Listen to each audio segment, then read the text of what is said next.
I've remembered to press record. I have remembered to press record. This is a good thing because I've forgotten every other night. And Catherine, I'm saving to my D drive. Wow, it's an exciting Saving to time. my D drive. Welcome to the Late Night Alternative, Catherine. Would you like to set the scene for the boys and girls? The Late Night Alternative. Anything goes. You can give us a ring. Not quite anything. Some things go. We'll let you know if it doesn't. You can Skype in. You can email in. You can call us on 0203 286 6370. I'm slightly put off because I've got. There's a bit of a looker in the corner of my eye over here. Look. Someone is Mike McCartney. That's who someone is. I think is it Wednesday still? It's Wednesday, Mike. Today's Wednesday. Today's Wednesday. Wednesday's roast beef. Tuesday's soup. Monday's washing day. Is everybody happy? And this is why we have to end lockdown sooner rather than later, because elderly members of the community are losing the plot. You're supposed to join in. You're also supposed to say, "You bet your life we are." Sorry, Mike. That's one Sunday though. Yeah. Monday's church, Saturday's payday, Friday's fish, Thursday's shepherd's pie, Wednesday's roast beef, Tuesday's soup, Monday's washing day. Is everybody happy? Ready? You bet your life we are. are. Can you hear the whole of Britain, Europe, and the world join in then? I think some of them did, yeah. Everybody is. This is Mike McCartney, dear viewer. He is, well, Hello. What aren't you? Pop star? Comedian? I'm everything to everyone. Exactly. A Renaissance gentleman, if ever there was one. Can we make it quite clear? Two things first. Yes, sir. Are you being paid the same? Yes. Yes, we are. Thank you. Secondly, tell the world how much you've missed me. Oh my gosh. Oh, Mike, so much. Well, I've just been counting down the days, have you? So much, Mike. It's so much. I don't know why I'm not allowed to come within 150 yards of you. I think that was an extreme thing for you to do, but miss you. Coronavirus. The coronavirus. How strict are you following the lockdown? Well, we don't have it up in Liverpool. Oh, is it over? No, it's all gone. Beautiful. We never did have it in Liverpool. It's all you people. You get it. We are the pure. We are the chosen. We are the pure. It's like the people that we cut off when they ring in. Are you going? Have you cut me off now? No. Oh God, wouldn't that be something? Are you going nuts with it? Because honestly, I'm quite enjoying the lockdown. I'm thriving on it. I would have said sailing through, no problems whatsoever. But every now and then, there's a little bit of like, not so sure. Mm-hmm. Because, and that thing, that mental aspect of it, you throw it away, because of course but it can catch you out, and you don't know. Suddenly you feel dark and miserable. My usual day, but every now and then it does. But the big thing about that is not to give into it and to put on a happy face, Ian and Ken. It's tough. It's tough for a lot of people. We're both very lucky. We got nice houses, got a nice little bit of garden. Gardens. I live in the country. I get to see I'm seeing more of my kids than I did before lockdown, which is great. But it has been tough. I found the first few weeks very, very tough. And bits of it have been tough, but actually I've thrived on it. But yeah, we've spoken to a lot of people who are struggling. Yeah, I found it all right until the point where people started freestyling, and I was thinking, well, hang on a minute, so what are we supposed to do then? When it suddenly became clear that some people weren't kind of abiding by the rules. What does freestyling? When people decided that they go and test their eyesight out by driving somewhere, and you thought, oh, hang on a minute, I haven't seen my mum who lives around the corner for however many weeks, but you're nipping down. Mr. Dominic. I'm trying. That really upset me. That really did. Yeah. What, the not seeing your mum and not seeing my mum, but also other people taking the mick. I hope it upset everybody in the country. That's what the extraordinary thing about these politicians is. Him, what's his name, Boris Johnson. Sorry, Dominic thingy. Prime Minister Cummings, yeah. Yeah, and Trump and people like that. they're so insane that, why does anybody, please, anybody watching this now, don't believe them. Don't believe a word they say, because whatever they do, it's all lies. All lies. And so please take all of, just say, okay, that's their thing. That's what they're politicians. They do this. They lie as a living. But the big thing is not to listen to them and to make your own judgments and look after yourselves and your family. Don't listen to them, whatever. We've got you here under false pretenses. Thank God for that. We are going to expose you and indeed your brother. I have right in front of me a naked picture of Sir Paul McCartney, and I'm going to show it. Yeah. Look at that. There he goes again. Look at that. Little Paul. Well, that's not going to be in my new book with Jenny. You can take it down now. You've seen it. I love this book. We were flicking through this today. There's so many good pictures in here. It's brilliant. Well, Genesis. Ever heard of Genesis books? I have heard of Genesis books, yes. Two of the most beautiful books with George Harrison did one, I Me Mine. Yeah. The thingy in those days. He done ones with Bowie, Ronnie Wood, all these people, Beach Boys, whatever. But they're fine art books. Yeah. And they have seen books like that. And we're not going to have that picture in, by the way. And they have asked, can they have all those best of my votees and some new ones? I'm right in the middle of negotiating. Brilliant. With them for a beautiful, fine, we're talking beautiful, fine art books that you and I can't afford to buy. Well, you were there with a camera in your hand at some of the most important pop cultural moments of the last 50 years. You were there. I was. Our kid once said that. Don't ever forget, Michael. You were there. So for somebody that was also there, we'll take that. No, that just dead lucky, and lucky that my great love, not something that I just did. I had a great passion for photography, and so I would look for different angles and go where places that people weren't allowed to go. I'd always go. Still am, and they still throw me out. But when did you first pick up the camera? Was there one always around? I think my mum had died. I think she had, but it was the family box camera, the Kodak Brownie box camera. Yeah. Still got it. And there were these seagulls. We lived in a house called Forthin Road in Liverpool, which the National Trust has now bought. I know, incredible. Unbelievable. But little two up, two down in Allerton, Liverpool. And we had a back garden, Kath, we were lucky too. And it was on the back of Liverpool Police Training College. And so a big field there. In fact, the first time I went there, I could hear these, I thought we were being attacked by terrorists, hear these bang, bang, bang. So open the curtains, and there in the field were these men running across the field, and these Alsatians attacking them, and the men turning around, shooting them. And it was police training. They were blank. Yeah, that was the first thingy. So it was a big field out there. And these seagulls used to swoop down over the back garden. And our kid and dad had gone to work, I think. Our kid had gone probably practicing his pop music somewhere. And I was on my Todd. And these seagulls were, but they were big, enormous big seagulls.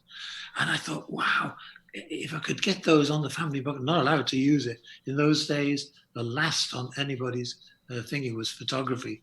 And so they only came out for weddings, funerals, it was always so. But I thought I'd go up and I won't tell Dad. Went up into Mum and Dad's room, found the box camera, came in the back garden, and there's these seals down and getting, must have been midges over Dad's garden. He did the garden with apple tree and things.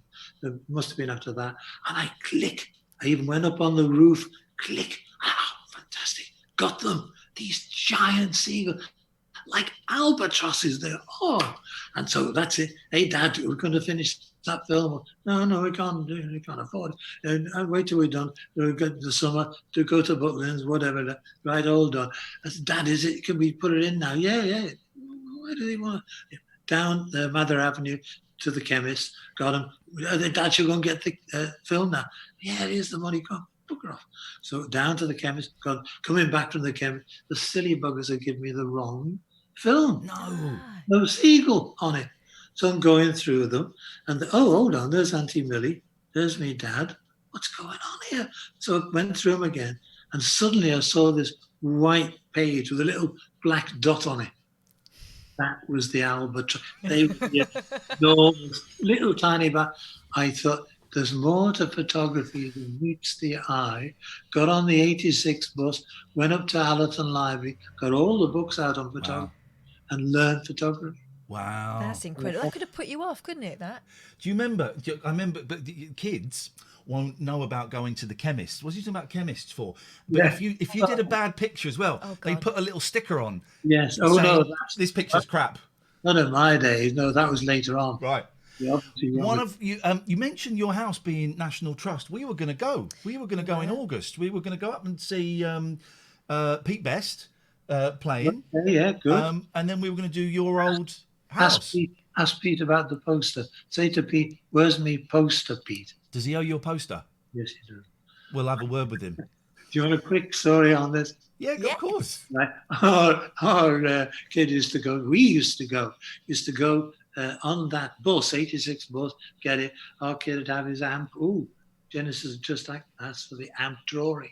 I didn't want to go to art college, and we go get our kid to get his amp and his guitar, and I'd get my cameras, and I'd have to take a guitar, get on the 86, go up, bus, get off at Notty Ash, Mike Ken Dodd's house, get another bus to West Derby Village to this place called the Casbah, right? Yeah.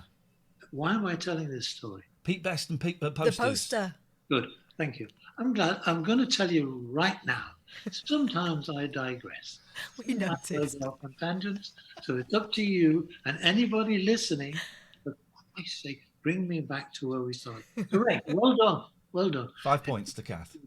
So we used to go to this place called the Casbah, and so our kids said, "Look there," and he was in a group called the Beatles, right? Yes. I think they were called the Silver Beatles then. Wow. And it was. He said, "Look, we're having people are coming on first gig, and so can you do some posters? I haven't got time because he was good at art, so I wanted to go to art college. Can you do some posters for the Casbah?" And so I said, "Okay." And I found this picture of John pretending to be Elvis, so I cut him out and put him on the thing, stippled all round John, and it was just a lovely effect of this guy. Didn't know who the hell it was. And he was like being Elvis. He knew he was being Elvis. And I put on it, I think it was 5 Beatles, because Stu was with them, and Pete Best and Stu and the others. And so I put on it 5 and I did about 10 posters, right? And so that was it. And smashing, all gone. The Beatles flew off. I did scaffold, whatever.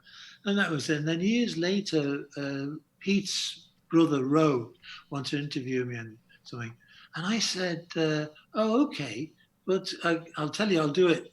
How much do you want?" "Oh, no, not. I'll just have a poster. I'd love to get one of my original posters." "Oh no, they've all gone. They've all gone years ago." "I'll ask Pete." "No, they've all gone.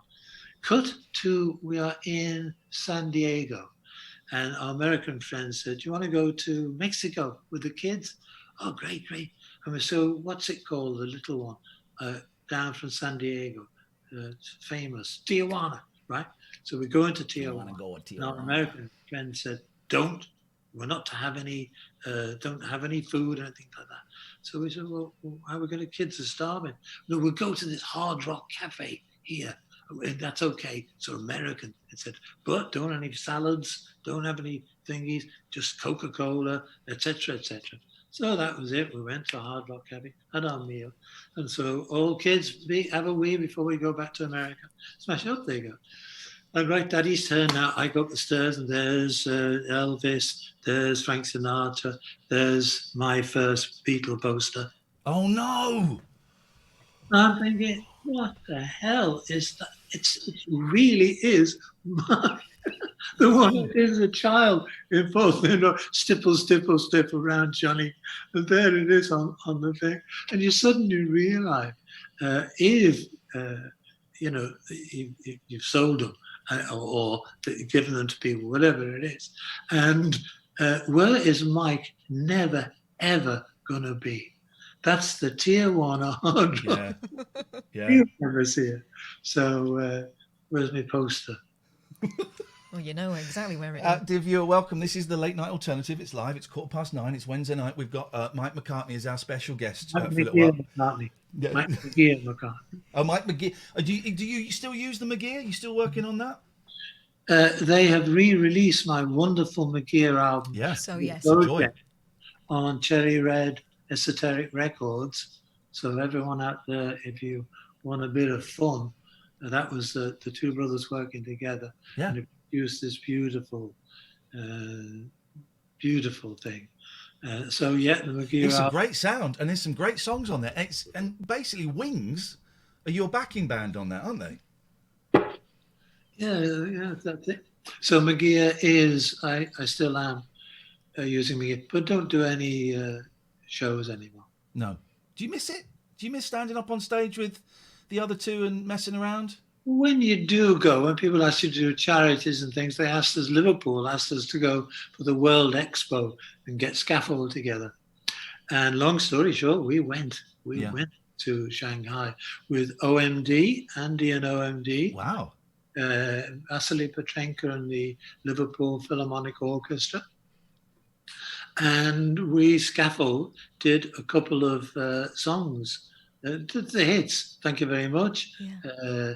Not Do You Remember, Liverpool Lou, and Lily the Pink. And so we thought, how the hell are we going to go down to Chinese people that don't speak English? Because it's China. You're right in the middle of China. Sorry, right in the middle of China, as Trump would say. And so there we are. So we thought, well, OMD, no problem at all. Vasily Orchestra, the Chinese Pagoda Orchestra, no problem. The kids, wonderful. We're thinking about how the hell are we? So we went on, drink a drink, and there's a bit in it, up to heaven, their soul ascended, and Gorman goes off and off and off, ends up in the audience, sitting on the Chinese public's knees. Yeah. Right? Oh, yeah. And so immediately they're thinking, clown, this funny, this guy. We were the best act in the show. I bet they loved it. We thought we were going to die. Have you spoken to either of them during lockdown? Do you keep in touch? Gorm and John go, well, no, we got together recently, but thank you very much for the NHS. Of course you did. We did. Thank you very much for the NHS. We did. And all, that is weird, doing it all from your house. Mm. That is all of us in our own house, writing it, recording it, all from here. That was dead weird. But it was good. It went out and it got a couple of bob for the NHS. Which, of course, is something close to your heart because you're a nursing family, aren't you? It is. My mummy was, what's her name? You ever hear that story about, ever heard of an actress called Carey Mulligan? Yes. Okay. Now I believe she's quite famous doing Meryl Streep films and things like that. She was doing it on a red carpet thing in LA, getting quite big now. And so she's just there. And suddenly our kid goes back in the background, going to get his Oscar, whatever. And so Carey Mulligan just leaves the interview, mid-interview, legs off after our kid, but he's in. And so she comes up, sorry about that. Excuse me, you're Carey, but why did you run after Paul McCartney, the ex-Beatle? She said, oh, it's just that I wanted to thank him because his mother brought my dad into the world. No! Oh, mate, that's magic. How wonderful. That's true. Isn't that incredible? That is how much I have known and loved the NHS for all my life. My daughter, Theron, is a nurse in Sheffield as we talk on the front line. And today, Boris Johnson, may as well name him now, because he's the man that put his life in their hand and said to the world, these people have saved my life. And he and his government, isn't it today, they've just turned down a pay rise for the nurses? It's this is partly why I stopped clapping halfway through, because it dawned on me, it was a lot of fun and my kids loved it, but it dawned on me, it felt like a con. It felt like by doing this, it was taking the government their responsibility Yes. away. Yeah, because that was all they were doing. Yeah. You know, Yeah. they weren't helping them out. They weren't getting them the right equipment. They weren't believing them when they were saying they needed more help. The applause to pound exchange rate is very, very low, I've heard. And it's awful. And you'll get people saying, oh, yeah, but the unions, they agreed a deal 3 years. What those, everyone in hospitals, the cleaners, the porters, the nurses, the doctors, they've literally risked their lives. And now we're sticking two fingers up at them and saying, well... And we're waiting for these liars. We're waiting for the result of their lies for the second wave, which is going to be much worse. Yeah. We knew that. All that. My wife was telling me that she heard some information about Vietnam today. You heard about that? No, go on. And they haven't, they're very, very low in deaths, and they're really seriously good because in Wuhan in December. That's when it started. Yeah. In January, Vietnam apparently said, okay, we're closing everything down. And they stuck to it, and it was just closed down. And the result now, which we should have done definitely in February, we had Chinese New Year here in Liverpool. That was February. And we said, we can't go. This is too serious. Yeah. So the government knew in December they could have done something in January, allow them January off.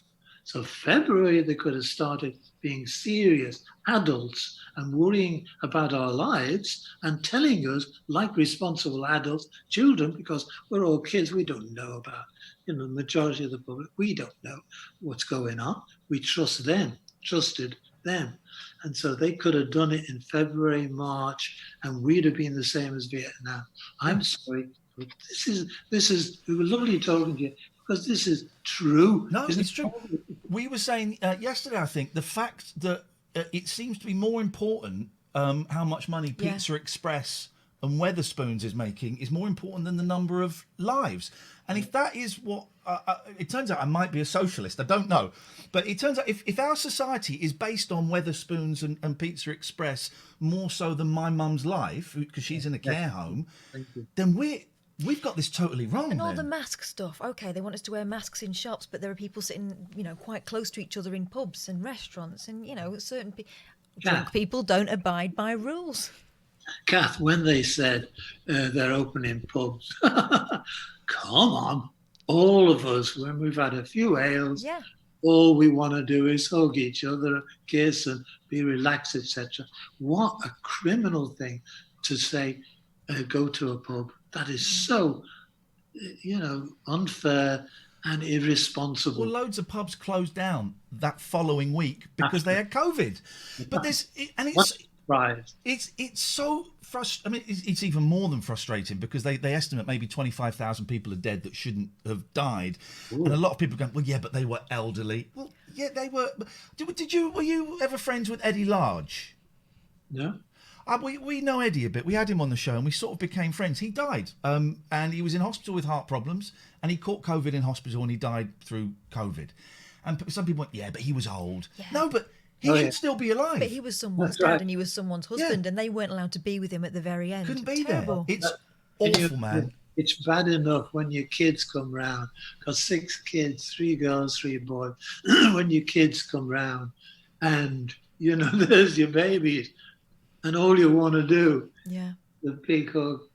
That's every time it just gets you. Yeah. It's just so horrible. But can you imagine that? Somebody that is your mum, your dad, a relative, a close relative you've known all your life, and then suddenly they leave this world on their own. Yeah. On their own. And you know exactly where they are. It's and you can't go. Horrible. Anyway, let's have a light On that note. bombshell, I can ask you a question. One of my favourite pictures of yours is a picture of your brother through the kitchen window playing his guitar in the background. The cover of, I think, Chaos and Creation in the back. One of my many genius photographs. Well, but it is, and you must have been a kid yourself when you took that, and then 40 odd years later, it comes back as an album cover. That's incredible. You don't get that from reading a few books. That's having a special eye, isn't it?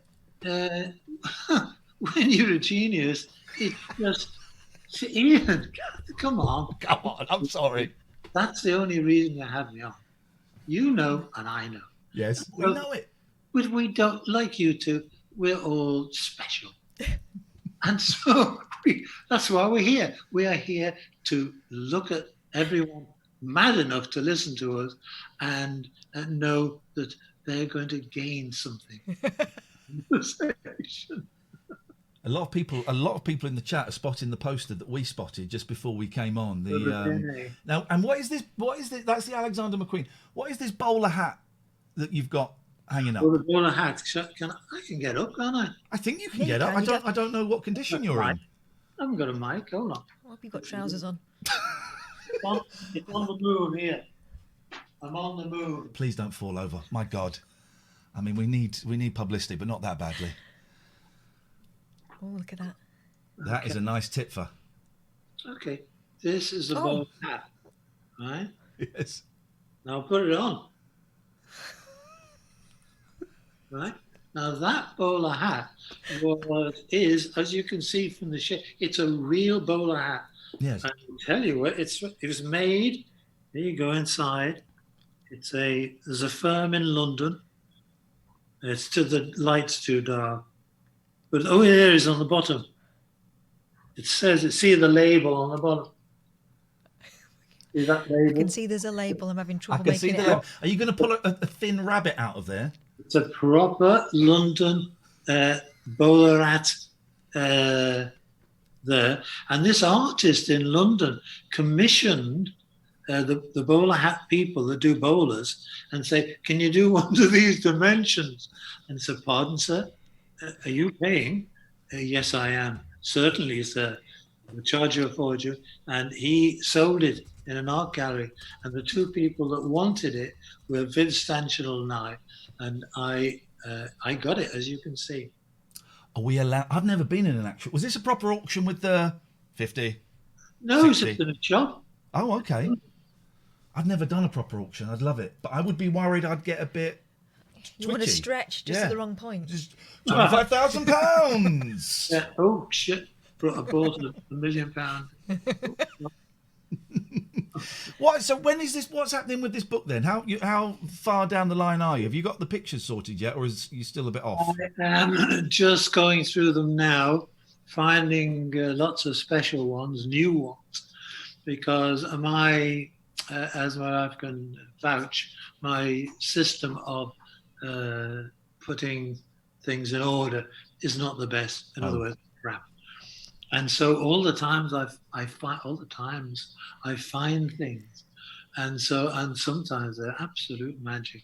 And so I found lots of new stuff, and drawings. They've asked for drawings. Beautiful. So it's going to be very interesting. Their books are absolute. You pick them. It's like Christmas. You open their book. It is like Christmas. You're just going through it. I was looking at the Bowie one before. Absolute magic. This is an old book, and it's a joy. It's an absolute joy. But we were flicking through it today, and there's pictures like this. You on the horse. Yes, that's us on the. In fact, got it. In fact, our kid, when he saw that, actually said, "You're throwing them away, Mike." Really? The photographs, and so he is now happy that I'm doing it properly. 100 years later, I'm finally doing it in the right presentation. Do you look back though at those two kids and think and see where you both are now and think, bloody hell, how did this happen? It's life. Ian. Yeah. That's what happens in life, you know. And see. Wasn't that silence beautiful? He's so wise, isn't he? So Do you- very wise. Do you get? I'm a Beatles obsessive, right? And Yeah, Ian. Yes? Anybody that looks at your twits and your twats and your Steady. then will know this fact. They weren't bad, were they? They were Why quite. the hell? What the hell I'm doing on your program is another thought. They were, I'm only doing it because of flipping cat. I know. It's not my program anymore. It's hers. Yeah, I should exactly. hope so. Well, About time. we're very pleased to see you. But I was talking to my sister the other day, and she said, "You know what? I could just read books about the Beatles for the rest of my life." Do you ever read any of them books? Have you read? Or do you just think? Do you read them and go, "Well, that didn't happen. That wasn't right," or It's very simple. Whenever people, all my life, I have had Beatle books in between scaffold books. yeah, good. Well, And all you do on Beatle books is go at the back, find your name, look Yeah. at the bit in it, see if it's good enough, nice picture, etc., and then throw it away. No, you don't throw it away. Michael, you put it to one side. One side in your library. I bet you're disgusted that I haven't got a library behind me, aren't you? you're supposed to have books behind you. Look at the state of his books, though. Oh, good. Was this your house? This is my house. Yeah, Okay. yeah. This is my house. Yours is a little bit Well, tastier.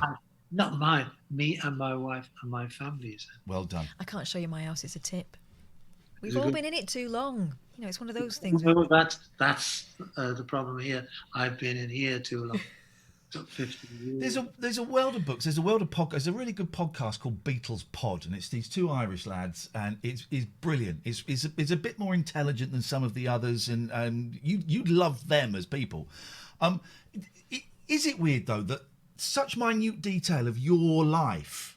I know so much about your parents. Do you know what I mean? Is that weird to you, or again, is it just that's how you've grown up and that's what it is?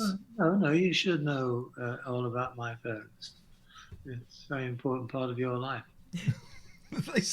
Now, more importantly, it's how are we doing for time? You're Yeah, all right. Oh, yeah, great. I just thought you had to go. No. I was totally going down the pub.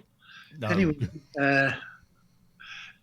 by the way, Yes. not that I want to get away from the beautiful Beatles. I love the Beatles. The Beatles are the best group in the world. Always have been, always will be. But I have had them all my life. So therefore, I like to talk about other things. Talk to me then. Talk to me then group about PC Plod.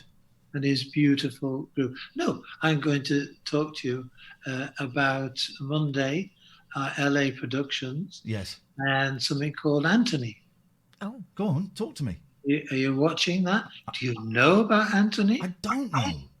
Okay, you're going to see one of the most important. It's not nice. Oh, so the smile's gone. Jimmy McGovern, LA Production. Yeah. It was to succinct to the point. They did Hillsborough, right? Jimmy Yeah, of McGovern. course. Yeah. Okay, it's that sort of thing. Right. Anthony was that beautiful young man that ended in his life because of race discrimination. Two boys did something to his head. Do you remember that? I don't know this story. No. Anthony Walker. I don't remember this story. Wow. Go on, educate me. Okay, and anybody that doesn't know it out there, look on Monday. I think it's something like 9:30, BBC One. Yeah. You can't miss it. If you want to be moved, if you want to see, G, his mum, is one of the. She's a saint. His mum, Anthony Walker's mum, is a saint. This terrifying thing of these kids doing it to another kid, put a thing into his head. You couldn't. I'm not going to say the word. You'll see it. And the most barbaric thingy. After that happened to her son, killed the young man. Right? He looked a bit like Lenny Henry, Anthony Walker, to give you a picture. But this horrifying thing happened, and then his mum had to talk. And being a religious lady, the words that came out of her mouth, the feeling, how anybody could have got on the media and talked with such dignity, such forgiveness. Just look at this thing And if Jimmy McGovern's written it, it'll be succinct. It'll be to the point. Certain people, why say two words when one will do? And that's what you're going to get on Monday. Anthony, it's called Anthony Walker. And I swear, next time we think, when you've seen it, you will immediately be saying, bloody hell, man. I'll give you a hint, give you a tip. Get your hankies, get your tissues right. I know that from the people involved, LA Production, Jimmy McGovern, her family, just watch something and it will be fair, it'll be terrifying, it'll be sad, it'll be something that will move you. And like George Floyd, is it? George Floyd in America, like that moved the world. This happened so long ago. This equally, for the people that see it, will do the same here that George Floyd did in America. So it's very, and that's the good thing about the George business is for the first time that seriousness of that. Yeah. How many hundreds of years has that injustice been going on as though it's normal and getting away with it, like politicians get away with it. These people, these bloody prime ministers and presidents get away with it. And so there, for the first time, people are saying, okay, we actually, for the first time, we never looked at it like that before. Thank you. We didn't want it to happen like that, George. And we didn't, when you see Anthony, we really didn't want it to happen like that. But if we can go on from this moment and all those old cliches, all those things that we've been turning a blind eye to because we're white, we're privileged white, and those people that have to live every day with the injustice, with no jobs and discrimination, etc. If we look at everyone, and the big trick is everyone, if everyone looks at it a different way, then their lives are not wasted. But Mike, you're forgetting how important the statues are. Can you believe the number of people that got so upset about bloody statues? Well, that's the problem when you start people dying. Yeah, property over people. You got your priorities wrong. It's some world. My boys are 8 and 10, and they're babies, and it's just when I think the world's getting a bit better, you get something like Boris Johnson lying and putting everyone's lives at risk. I do worry for them, man. It's a bleak old place. Yes. No, but that's why we're on. That's our job. That is our job to tell people, don't worry, because we can do it. Don't trust them. Do not listen to them. Listen to your parents, listen to your friends, the nice people. There is a nice world. There is a nice society. There is an end to this coronavirus. Or maybe there isn't. And that's what we have to come to terms with. But we can face it and we can get on with it and we can still live a good world. It's no good being afraid. That is not going to, because that way we can't talk to the politicians and say, stop. And talk to Rachel and Justice all listening and say, that's enough. We get it. We've had enough. Stop. We've got to, it's our responsibility. We've got to grow up and help by things like this. I love you, man. Thank you so much. No, honestly, because I think that's a really important message. And, you got people on radio shows arguing about whether we should wear masks or not. And are you going to go to Wetherspoons and stuff? This is it. This is important. The soul, the spirit. This is important. Yeah. And it's tough to people find it tough to kind of talk about this. Yeah, I also think that it's really easy to get really overwhelmed by all the things that we can't do anything about. The fact that that politicians will continue to put their own interest in front of everybody else's. But you're right. Concentrate on what you can do. Right. You can look after your kids. You can look after your neighbours, and you can, if it comes to it, put a flipping mask on for 10 minutes, however long it is, while you're standing in the post office. What difference will it make, apart from a good one? And that is the great thing is here, the grandma in her little street opposite Tesco's here in where I live. She goes out now every day, and she never did because it's a little cul-de-sac. And she saw these people and they were sort of getting out and doing some exercise. Quite elderly people doing a little exercise, whatever. And so she said, "I'm not doing that. Never done that. Oh dear, no, far too responsible citizen." And now she goes out because everyone, "Oh hello, oh you're going to join?" No, just sit and watch you. And the next thing. And now she does it every day. Good. And that is what we've been talking about, Kat. That is the secret, is the way that people are getting themselves responsible for themselves and realizing you can talk to your neighbours. Here, going out, doing, sorry about the clapping, but I was clapping for my mum and my daughter. Yeah. So I was out there with me rattle. We saw the video, it was great. No, for that, because of my love for the NHS and the terrifying situation that they're in. And we started to talk to our neighbour. This is quite a posh area around here, and everyone keeps to themselves, etc. But there we all are in the street, all clapping, etc.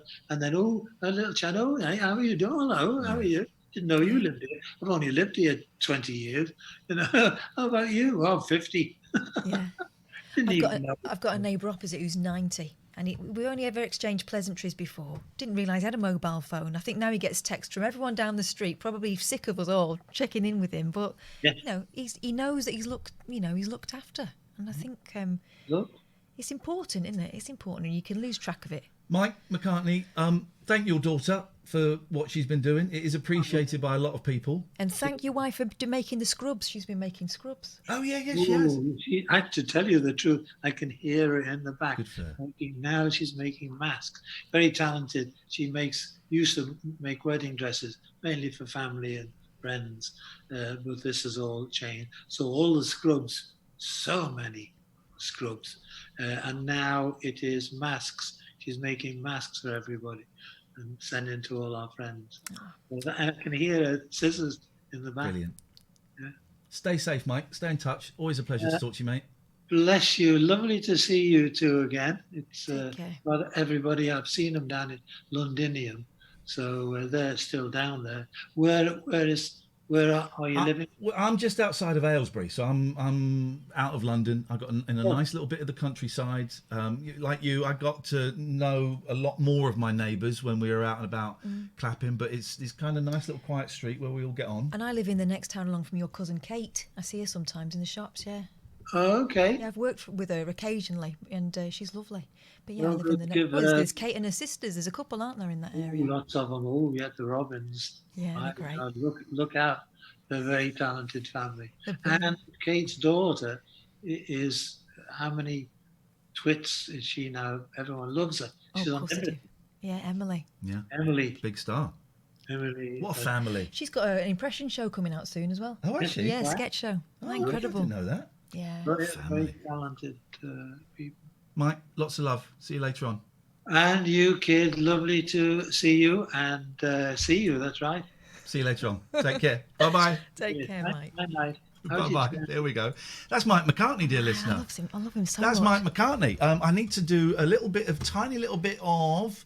Oh, what have I done there? I need to do a tiny little bit of business. A tiny little bit of business. I need to click that button there. Welcome to the show proper. That was Mike McCartney.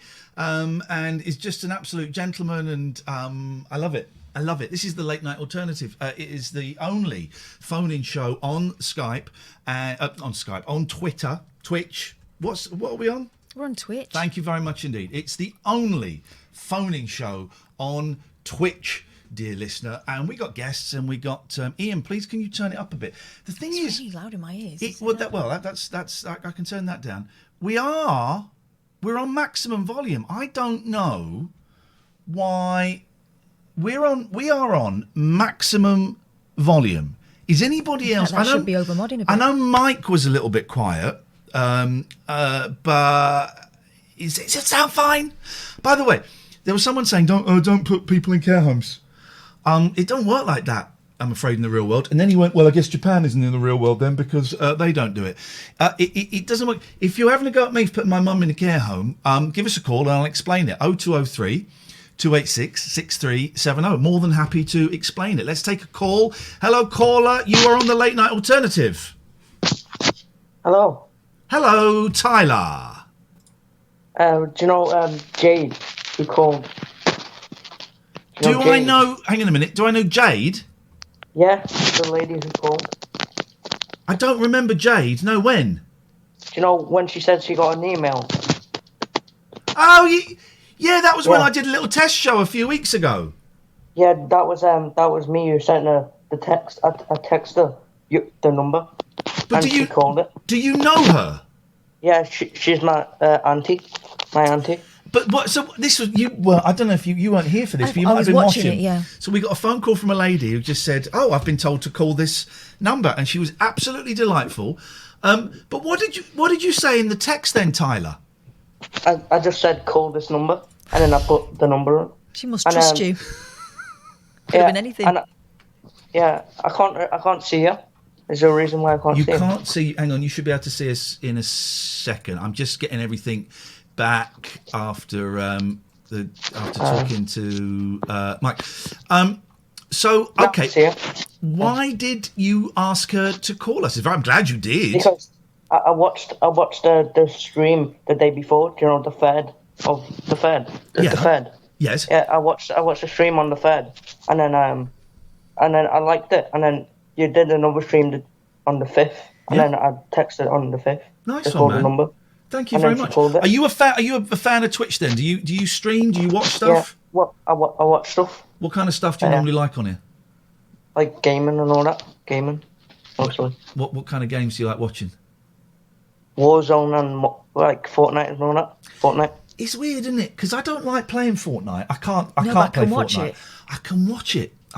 I like playing Warzone, but I love watching people that are really skilled at Fortnite. Oh, I like it when they're rubbish. Oh, okay. I like it when they fall off stuff and get shot and that. I just think you just get sucked in, don't you, to watching people play? And I would never have been able to say that would be me 2 years ago. Have you ever heard of Nugent House School? Say that again, Tyler. Have you ever heard of Nugent House School? No, I don't know that. Yeah, it's a care home, and I've been living here for 7 years. A care home? How old are you, Tyler? I'm struggling. I'm going to say 13. Yeah, 13. Shut up, man. I was going to say like 16. I've been there in foster care since I was 18 months old, and I met my auntie 2 years ago. Yeah. So yeah, and so I've been in and my mum couldn't look after me because she has mental problems also. Right. And my dad didn't he had to work.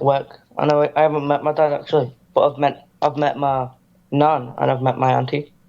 How are you, man? How are you doing? That's a lot to carry around. Yeah, I'm good. And also I was do you know the kid who was saying no chumming here, you deliver one place. Yes. Do you know I was him. I was the one. I was that thing. I like you, Tyler.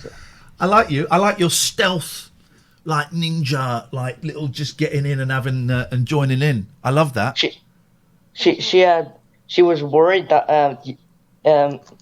that you would show her number. So no. And you know when you tried to call her back, she didn't answer because she was worried that the number was going to show up. Oh no! I'm not showing anyone's number. Don't worry about that. Tell your aunt not to worry. She was a good old sport. Yeah. But can I ask you a personal question? Yeah. Right. And if you don't want to answer it, you don't have to answer it. I've never making it. My dad's dead now. And for a long time, I didn't get on. I didn't see him for years, but I knew him, and we made peace before he passed. How does it feel never having met your dad as a 13-year-old young man? Well, I've been in a foster care, so I've had foster dads and all that. So I have had a father figure. You've had men in your life, yeah. Yeah. Yeah. Oh.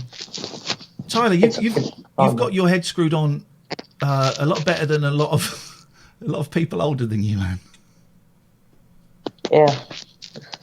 Here's what I think we should do. I think we should put a little note on Tyler's number so he gets a free pass to the front of the queue. Tyler, you jump straight to the front of the queue. We see you calling in. Bosh, you're in there, my friend. When's your next stream? We're doing it every night now. Every weeknight, 9 till 12. So Cool. you're welcome to join us. Yeah. Oh, I've got terrible wind. I do apologise. I've been eating a lot today. You can call us anytime you want. Is there anything you want to ask us before you go? Speak on my my phone. I'm not allowed it all night, so they take it out at half past 9. Uh-oh. So if I do call like before 9:30, it'll be a problem with that because it's past 9:30 now. It's almost 10 o'clock. Well, we'll keep an eye out for it. Jump the front of the queue, mate. Take care, Tyler. Nice to talk to you. Bye. Good night. Good night. See you later on. Bye-bye. What a nice guy. What a nice guy. Why have we only got 994 viewers? Football's on, apparently. What? I didn't think you lot were football. Well, you're not. I didn't think we had football people. Have we been taken off the front page of Twitch? Something's happened. Is it over? Is the honeymoon period over? Did the shout out go on to Twitter? Because you know what people are like. Is the honeymoon period over?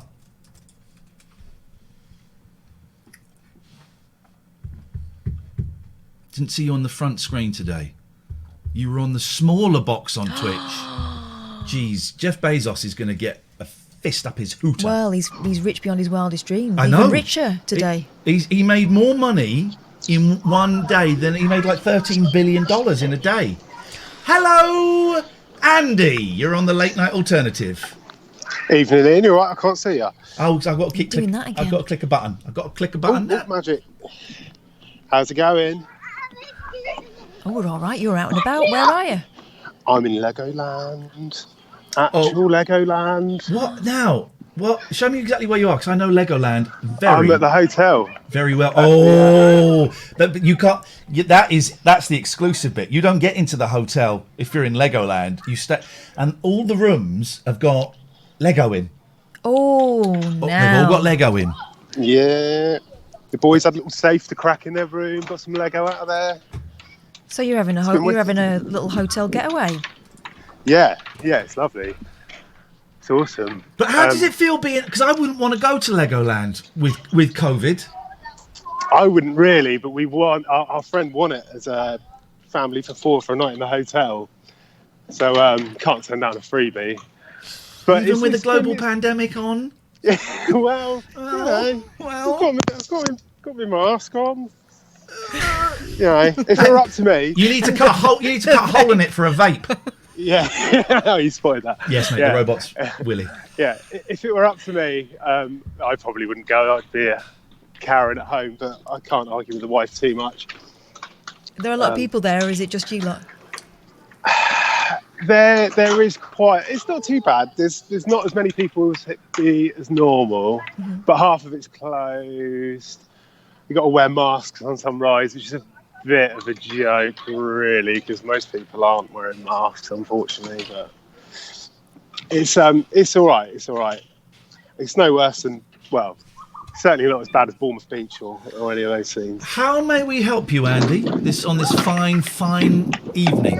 I just phoned up to gloat that I'm in Legoland. Really, I thought finally I've got something to talk about, Ian. Oh, you're showing off? Yeah. Good day to you, We'll sir. have none of that. Good day to you, sir. Good day to you, sir. Outrageous behaviour. Why have we only got 1,020? This is a quarter of our viewers, right? And it's day 3. Yes, of course, it's more than 80, which is what John Gaunt had. But why have we got a quarter of the viewers that we had? What is going on here? Lads are watching the football, isn't it? You take this one. Hello, you're on the Late Night Alternative. Who's that? Hi, Ian and Kath. It's Jamie. How's it going? Very well, Jamie. How you doing, man? Yeah, not too bad. Enjoying the stream.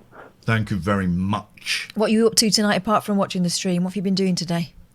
Well, as you know, I do many podcasts. I've been recording those today. That's predominantly what I've been doing. But no, my wife and I always look forward to your stream, well, since Monday, and long may it continue. I remember you, Jamie. You had a mould problem. Yes, I did. Yes, that does always seem to be the defining factor. What happened with that in the end? Did they sort it out? It was sorted out in the end, yes. and once the baby's born, in a couple of months' time, we'll be able to move. So, right, we'll have to look for somewhere and things. But yes, we had an issue not so long ago with electrics. We had an electrician come round almost during the lockdown period and basically said they need to rip the whole lot out. Holy guacamole! So, yeah, and then they sent us the. You can do it right now, please. They sent us the quote, which isn't for us. They had sent it to us by accident, and it was close to $5,000. So yeah, we have to get out of here.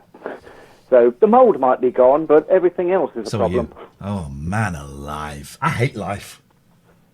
That's it. I hate life. Could you move the edge of Bruce Springsteen out of my face, please? Is something I didn't think I'd be saying today. There we go. That's how we want this. That's how we want this to look. There we go. Me and the boss are doing a show together at Madison Square Gardens. I didn't think you were that much into Bruce Springsteen. Oh, you're not. You're just not into me. Yeah. Yeah. Well, don't feel bad at the number of viewers. Seriously. I feel awful at the number of viewer. No, don't feel bad at all. What's happening? Tell me what's happening. Well, I suppose it is partly to do with the football and loads of other factors, but then that's just excuses, isn't it? So you don't want to hear that. I'm being told people didn't get notifications. Yes, but we've got more than Limmy and we've got more than James Buckley. There was a little bit of an issue at the beginning. We did have trouble connecting, so I am concurring with the rest of my fellow viewers there. It must be the technicals, because it's certainly not us. Jamie, listen, we have to go because we've got to do some business, but thank you very much indeed. Catherine, why don't you talk to me about Gregorian Emerson family law solicitors, please? Okay, so you know those lawyers you see on television that make family trouble worse? Cowboys. And they set a kind of amicable couple who were splitting up against each other and try and take the man for all his worth or take the woman for all she's worth and blame her for all kinds of things. That's not them. No. Emerson, Gregorian Emerson, family law not solicitors. Emerson, Lake and Palmer. It is not the rock those group. Ones. I wouldn't trust them. It's not the rock group, guys. It's Gregorian Emerson family law solicitors. They try and take the stress out of it. They look after you in terms of your psychology as well as your finances and everything else that needs to be arranged when you're going through something that's bloody awful. So he's also a regular listener to this program, but don't let that put you off. I've come up with a slogan that I think, Richard, your team might want. Big up the Gregorian! I've got one. Yep. Gregorian. Like a Duran Duran vibe. Okay, now unfortunately for Somers Waste Solutions, we have no slogans for you yet. But trust me, we're working on it. We definitely are. Big up the Somers Waste Solutions! Okay, they're kind of run by a cat, but that cat gets a lot of stuff done, right? There he is, Bob. He's very busy overlooking basically all your waste problems. We're talking hazardous materials. We're talking about confidential waste. Walls. Food waste. Just waste, basically. David says, this is great. David says, don't waste your time with other wasters. Love it. It's your one-stop shop for all of your waste solutions. SommersWasteSolutions.com is the place to go. They'll save you money. They'll increase your green credentials. All your waste in one place. There we go. We'll do that again. All your waste in one place. There we go. If you want to come and have us make up jingles for you, you send us an email. latenightalternative@gmail.com. We may be taking on another person next week. We're only going to do more. We would never have more than 4 going at a time. Oh, terrible wind. And I'll tell you why. Tell me lies, tell me sweet little lies.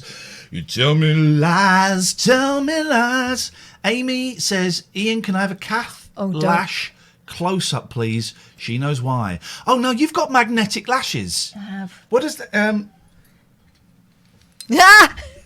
Let my bell touch your face.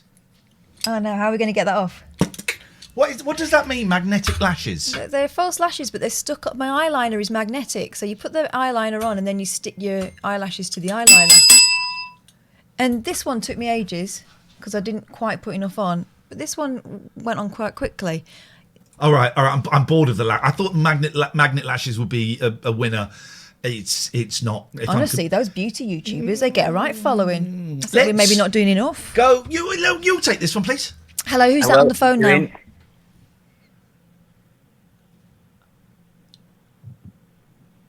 Hello.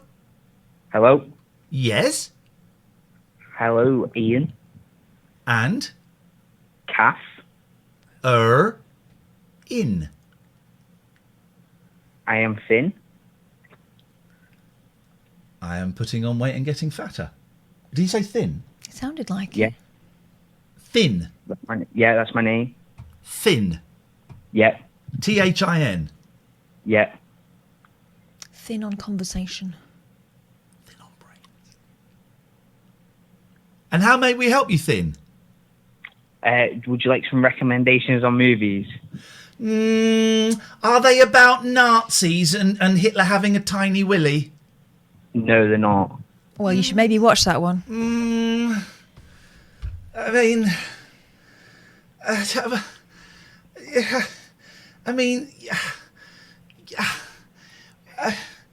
it's just,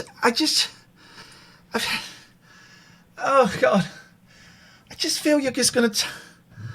Oh God, why do I just feel you're gonna tell us something silly? What do you mean? You know what I mean, Jelly Bean. It's about Lana Rhodes and Riley Reid. Who are they? Hang on a minute. I know who Riley Reid is. Who's Riley Reid? His microphone is muted, so he cannot be heard. Who is Raina Rosan? She's a pornographic actress. I mean, okay, if you want to talk about a pornographic actress, then do, but just hang up. He's hung up. He hung up. Okay. I think he finished. Let's go to... Hello, caller. You're on the Late Night Alternative. Hello, Ian. Hello. Is this Riley Reid? Hello. Hi. What? Name, please, caller. My name's Paul, but a.k.a. Roman. A.k.a. Roman? Yeah. Are you a wrestler? Only with company. Otherwise, no. I wrestle I wrestle snakes. Otherwise, snake. You're a snake wrestler. Well, okay. Why? Do I know you? You're speaking in a way that would imply that I know you. Yeah. God, you've got a good memory. Well, I don't. No, I don't. All I'm saying is I know you don't. You're speaking in a way that implies that I know you. Yeah. Well, you may do from about 3 to 4 to 5 years ago. Okay, so you could say 3 to 5 years ago, or just say from about 4 years ago, and that would mean the same thing, yes. Yeah, let's just say from the past. Okay, yeah, I phoned your radio station, the one that we don't talk about, many years ago when I had an episode. And this is ringing a very distant bell. What do you mean, if you don't mind, what do you mean by an episode? Well, I was going through a real depressive episode, yes. Like proper, and you were with me all the way with with the language and with the colourful language, as it turned out to be, but also the metaphors and everything else. So the colour had somehow faded from the sky and everything else. But it was a proper moment for me, and I think it was a connection for you. Yeah, but that's probably where you remember me from. But it was also on your podcast, or one of your podcasts back then, which I listened back to, which was strange. Yes. Yeah. So I've just clocked onto Twitch and watched the last third episode. Yes. And yeah, you know what? It's good. It's really good. But it sounds like you've got a suggestion to make it even better, and I'd love to hear it. I don't like to suggest to you because I know you can be a bit acidic, acerbic. Acerbic, acerbic to say the least. I don't know. It's really good, and it's a great format. And podcasting is the way ahead. Yeah. Radio format is dead. Yeah, it really is. But I think you need some filters in there. regarding the calls, and you need people who aren't boring calling in. Yeah, okay. I mean, that you wouldn't get through if we did. Yeah, I know. You got it, Can we man. swear on the internet? Are we allowed to swear on the internet? I'd rather you didn't. Okay, Kath. I'm sorry, Kath. Catherine. Yeah. Okay. I hate to break it to you. So you think that some of the callers are boring? Well, no, I'm not saying other callers are boring. I'm saying other callers are just brain dead. Some of them are.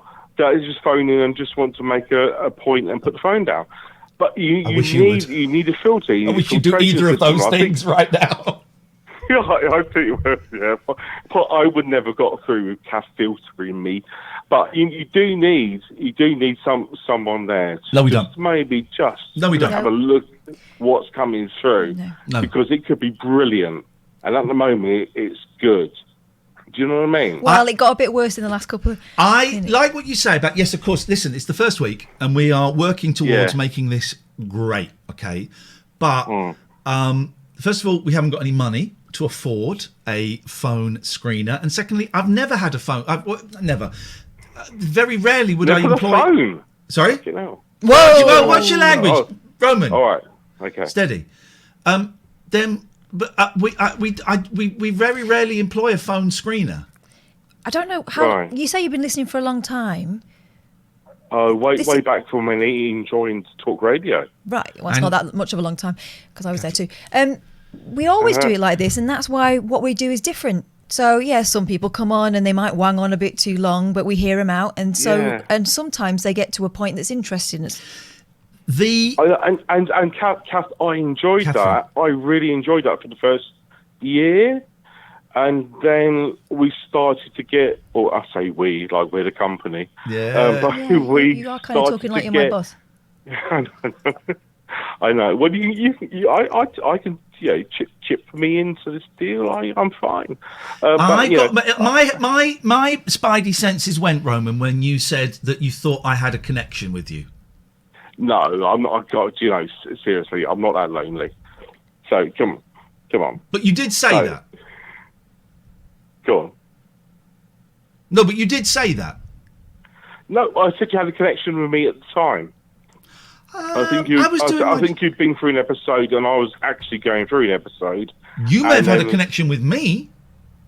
Oh, well, I had a connection with someone. It sounded like you. It sounds like you're still going through something.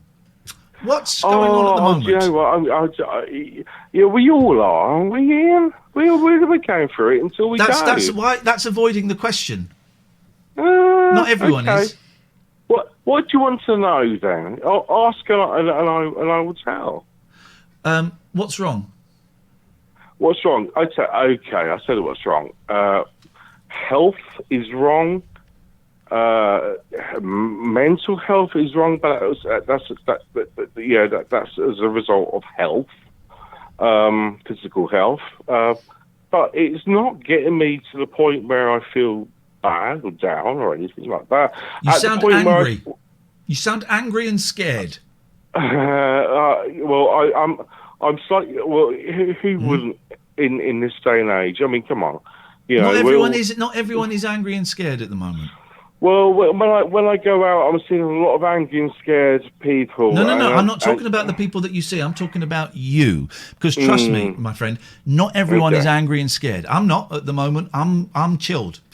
I'm hearing from you anger, and I'm hearing fear. Are you? You hear my voice? Yes, mate. Jesus, I'm only 16. I can't rephrase those words. Okay. So what are you angry and what are you scared about? Okay.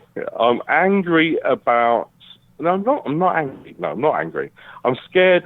I'm scared about what others are thinking of me when I am going out, and I'm scared of seeing people with masks on, which is not. I'm not pushing an agenda here. But I think it dehumanises people, and I see fear in their eyes. And I haven't watched the news for 2 months. Good. Because I just didn't want to have fear in my life. But I think what you're doing, I would imagine, and it sounds like there's a lot of projecting going on. You're seeing fear in other people's eyes. When I wear a mask, I'm loving it. I'm actually loving the kind of the dress up part of it, and also I feel a sense of slightly egotistical pride that I am doing my part. I fear that. You fear that pride? I will feel because I spent many years trying to strip myself of ego. Yeah. And I fear that. And how did you do that? Let me guess. You did that with LSD. Am I right? Yeah, that was a good. There we album, go. There we go. I can hear it. I can hear the LSD in your voice. Listen, one trip to another, I can hear it. Well, I've been there moving wallpapers and everything else. So yeah, I understand that. But I listen. Paul Roman. What was your diagnosis? What was your diagnosis? Paranoia? Paranoid schizophrenic. No. Yeah. Well, my diagnosis is is anxiety and fear, and I see a lot of it. There we go. I many years ago I went for an assessment for ADHD. Yeah. And I was convinced that I had ADHD because hang on one second. George, stop doing that. Sorry, it's my cat is trying to get through the cat flap when it's locked. That's what that was. And he does it. He does it. Paul, listen. I'm going to move on, right? But just relax, right? Not everyone is paranoid and afraid. Some people are, a lot of people are, but not everyone is. And how other people are feeling, you don't need to let that impact on your life. How old are you? I'm going to say 47. Oh, God. Okay, but saying that, Ian, you said when you put on a mask, you feel a certain way. I feel I feel a slightly egotistical pride that I'm doing my part. Yeah, something I've been trying to strip myself off for the last 3 years. Okay. And I fear that I will become one of those who judges other people, and I don't want to judge other people. We all judge other people. We all do it. Well, we do, but not in this in such draconian way. I don't want to be that way. But we all judge people. I judge Catherine, one of my best friends, and I judge strangers. Now, whether the trick is to not let those judgments impact on your behaviour or your attitudes toward people. I judge people because of their height, their makeup, their clothes, their colour, their car they're driving. Do it. I can't stop it. You can't stop it. The lesson I have learned, or I'm learning, is to not let those judgments impact or influence how I approach those people. I try and approach everyone exactly the same way. Do you think life is like AA? We're constantly recovering from something. No, I think AA is a brilliant tool that helps a certain number of people. I think nearly everyone will benefit from working a 12-step program. But no, AA is no. Get this, man. I found this out a while ago. Right, this is a fact. Some people are all right. Some people are all right, and they're kind of just happy and with their lot, and they're getting on, and they've got no major issues. There are some people that live like that. I know people like that, and I love them for that. Yeah, I'm jealous. I'm jealous. I'm absolutely, and I wish I had that. But it's not something they're doing, just the same as it's not something you're doing on purpose. Paul, tell me how old you are. You're 1 year out. I'm 48. I'm back in business, baby. Okay. Paul, I'm going to let you go, mate. Stay safe. Okay. Stay safe. I'm back in business with the age game. I'm back in business. But the rule is you can't ask him to do it. You can only do it unbidden. I can only do it sometimes. I can do it with men. Struggle with women. We've got more. Is the football finished? We've got more viewers than Limmy. With Patty? Pats, where are you? She's there. On the guitar's crying. Pats. Oh, she's playing around with that. It's that mouse. You won't be able to see this, guys, but there is some hot... Actually, you might be able to see this. Hang on. Mouse action. Hang on a minute. Is it... yeah, it's this. If I put this here, and then I put this... Oh, look. Oh! See-through. Can you get out of my crotch, please? Hang on. Hey, green screen's on for some reason. My kids have been messing around. Where's Pat? Let's make Kath inside Kath. Hang on. No, don't. Look, Kath's inside Kath. That's nuts. Or don't let Roman see this, my God. The chat will go nuts. They were already astonished by my Riley Reid confession. Right, if you move out of the way, we can show... Where has she gone? Oh, she's behind you. Oh, Pat. She's not got the mouse anymore. She wants to go through there. Oh, this is...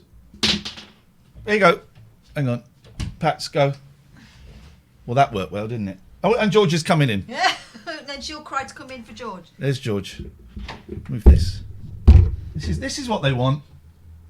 This is what they want. This is it, nudging us up over Limmy's figures. The nudging us up over Limmy figures. My baby, my baby. Nudging us up over Limmy's figures. Oh yeah, oh yeah. Here we go now. Singing high, singing low, singing anywhere you wanna go, baby. Nudging us up over Limmy's figures. Then I look across, we're below Limmy's figures. He's got 90 viewers more than me. My heart is broken, my baby. Can't you see? I wanna beat Limmy. Yeah, in the viewing game, I wanna beat Limmy. Everybody gonna shout my name. Was it Ian? Shut up. I need more viewers than Limmy. Touch my head with your fingertips. Feel my pulse, feel my heart. Don't rhyme it with nips. Oh, okay, all right. Not allowed nips for TOS. Okay, so we're below Limmy. We're below him by 30. God, this is awful. This is the worst day of my life. At this time yesterday, we had 4,500 viewers. What do you reckon? Someone called Pargelinus? Oh, they've gone. Okay. I'm tempted. I just want to sing. I want to sing to my heart's content. I love singing so much. Well, yes. I love singing so much. And it really is a gift that I have, that I can do it effortlessly. We spoke to him. We're going to try and keep it, guys, so it's like one call a night for the moment. We may change that as we go on, but we're going to try and keep it one call a night. And so who have we got now? Jimbo. Evening. Evening, Jimbo. Katherine. Good evening. Ian, are you well? None of your business. What do you want? Well, I've got a bit of a theory as to why the figures might have dropped. Oh, God. Because you and Catherine are crap, and the bubble has burst, and people thought when Jeff Bezos signed this up, he thought he was signing up Dan Wootton or James Whale, and instead he got this idiot. Well, I could say I didn't ring in yesterday, so I can't take the blame. But on Monday, when you had your excellent interview with Bob Mortimer, you trailed Bum Tuesdays. And I watched all the way through yesterday and was disappointed. And I think a few other people might have been as well. There was no bum. You didn't follow through. Yeah. Well, I'm not sure you want to take it there. Can I show you something? I'm not going to show any bum, but this is one of the joys of doing this, right? I have made an effort today. I've put a cardigan on. And Catherine, stand up and show me. No, I don't want to stand Okay, no, fine. I will. Because you know what happened earlier on with my trousers. Oh, God. I cooked. I'm cooking this vegan meals, and one of the recipes had some ale in it. I don't like having booze in the house, certainly not open booze. But which is where I come in. I don't mind cooking with it occasionally because it burns the alcohol off, right? Yeah. The smell was a little bit, and I had to have the fan on and all of that. And there was half a bottle of pale ale, and I said, "Kath, do you want this?" She went, "Yeah, fine." So she got a glass. Like a little glass, like a tiddly, like but a it wasn't school even dinner to the top. glass. And then she picked it up and she drank it like this. Like Donald Trump. Maybe I should have held it like Donald Trump. I would have got it all down. And she just sat there and I went, "What did you do?" It was all down her trousers. Right, one of the joys of doing this, I made a bit of an effort, put a cardigan on because it looked smart. But you don't have to make an effort downstairs. Look, you do not have to make an effort downstairs. I got my slippers and I got my shorts on. Careful, because this is like the beginning of Casualty on a swingy chair. You're going to stay in these trousers. It's short. You do not have to make an effort downstairs, ladies and gentlemen. Jimbo. Yes, well, what do you want? He wants Bum Tuesday. We're not having Bum Tuesday. Bum Tuesday got cancelled. But tomorrow we're having Butt Cake Thursday. Okay, Thursday. Excellent. Look forward to it. Thank you very much indeed. Let's go to Jerry. Hello, Jerry. I've got to move that to there because I keep going to the wrong one. And I move that up there above Bruce. Hello, Jerry.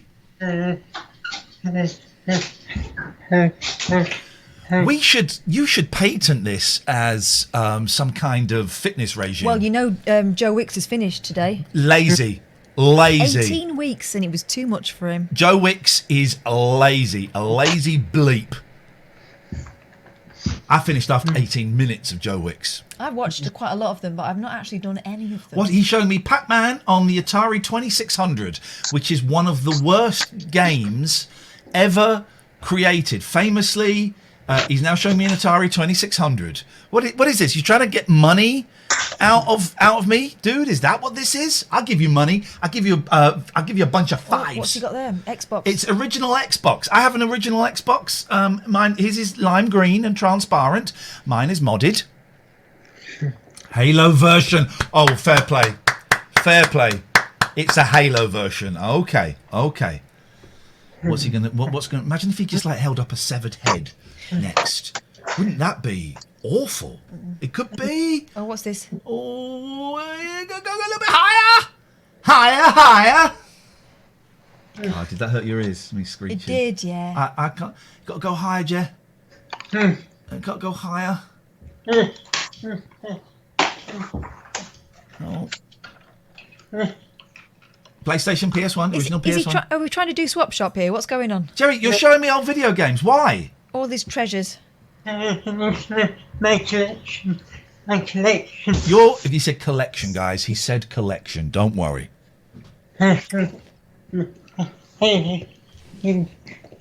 you doing? I'm doing all right. I'm doing all right. Catherine? Yeah, I'm all right. I'm disappointed with my ego is disappointed with the number of viewers. And I knew that would be the case. But, what can you do? We always normally play, the Volta? What's he doing? That's what I usually play on. Oh, hang on, that's me. That's me. That's really me, guys. I thought that was Jerry was putting something else on. I thought even he was bored. Flippin' heck, man. Yeah, get that bed out of the way. He's going to do a rollover, guys. No. Yes. Do it. Don't, because if he does himself a mischief, it'll be your fault. Paul, do you think he should do it? Well, I really think this is great. There we go. You can Careful do now, it Jerry, right we now, don't wanna- please. It's not Bum Wednesday. Jerry, up your bum. He's gone. You would never get that anywhere else. It's probably good reason. Probably excellent reason. Hello, Page Linus. It's Linus from the other day. Oh. Hello, Lena. Oh, Lena. I see. Okay. I was confused by your labelling, sir. I decided to change the name, but clearly for you guys, it doesn't actually show it. I did it specially so that you guys don't have to see that. We saw it. We saw it, buddy. How are you guys this evening? Very well. I'm admiring. Is that you and your dog? Yes, it is. On the picture. That is a fine Nice specimen. nice pair of pants you're wearing there. Nice strides. Thank you, sir. Yeah. How are you guys so far with the stream? It's been just over an hour. It's okay. Love talking to Mike McCartney. Nice. Yeah, I listened to that. He's good. And I should say, by the way, dear listener, from about 1 o'clock after this, we're allowed to start putting Monday stuff up on YouTube and as a podcast. So if you go to youtube.com/Iain Lee, straight after this show, I'm going to release Monday show on YouTube. Click like, subscribe and share. And also the best of podcast, which is about an hour long actually, is going to go up tomorrow. It's going to go up at sort of 1 o'clock Thursday morning, and we'll post all the links and stuff. I've made a best of podcast for tomorrow, for the day after, and you'll even get a bonus podcast on Saturday. How red, hang on a second, Linus. How red can you make your face go? I'm waiting. Dear. Wow. Terrible. I don't think I can do it. Hang on a minute. Let me go a bit. I can go again. No, don't do it again. Your eyes will pop out. You're going to prolapse. Look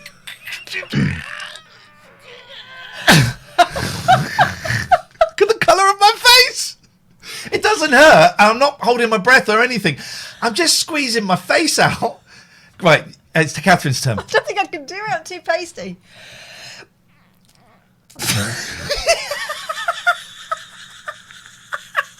Hang on, let me do it again. I want to do it again. Don't hold your breath. You can't hold your breath. You've got to push your face out. Nothing. Tell me that's your mouth making that noise.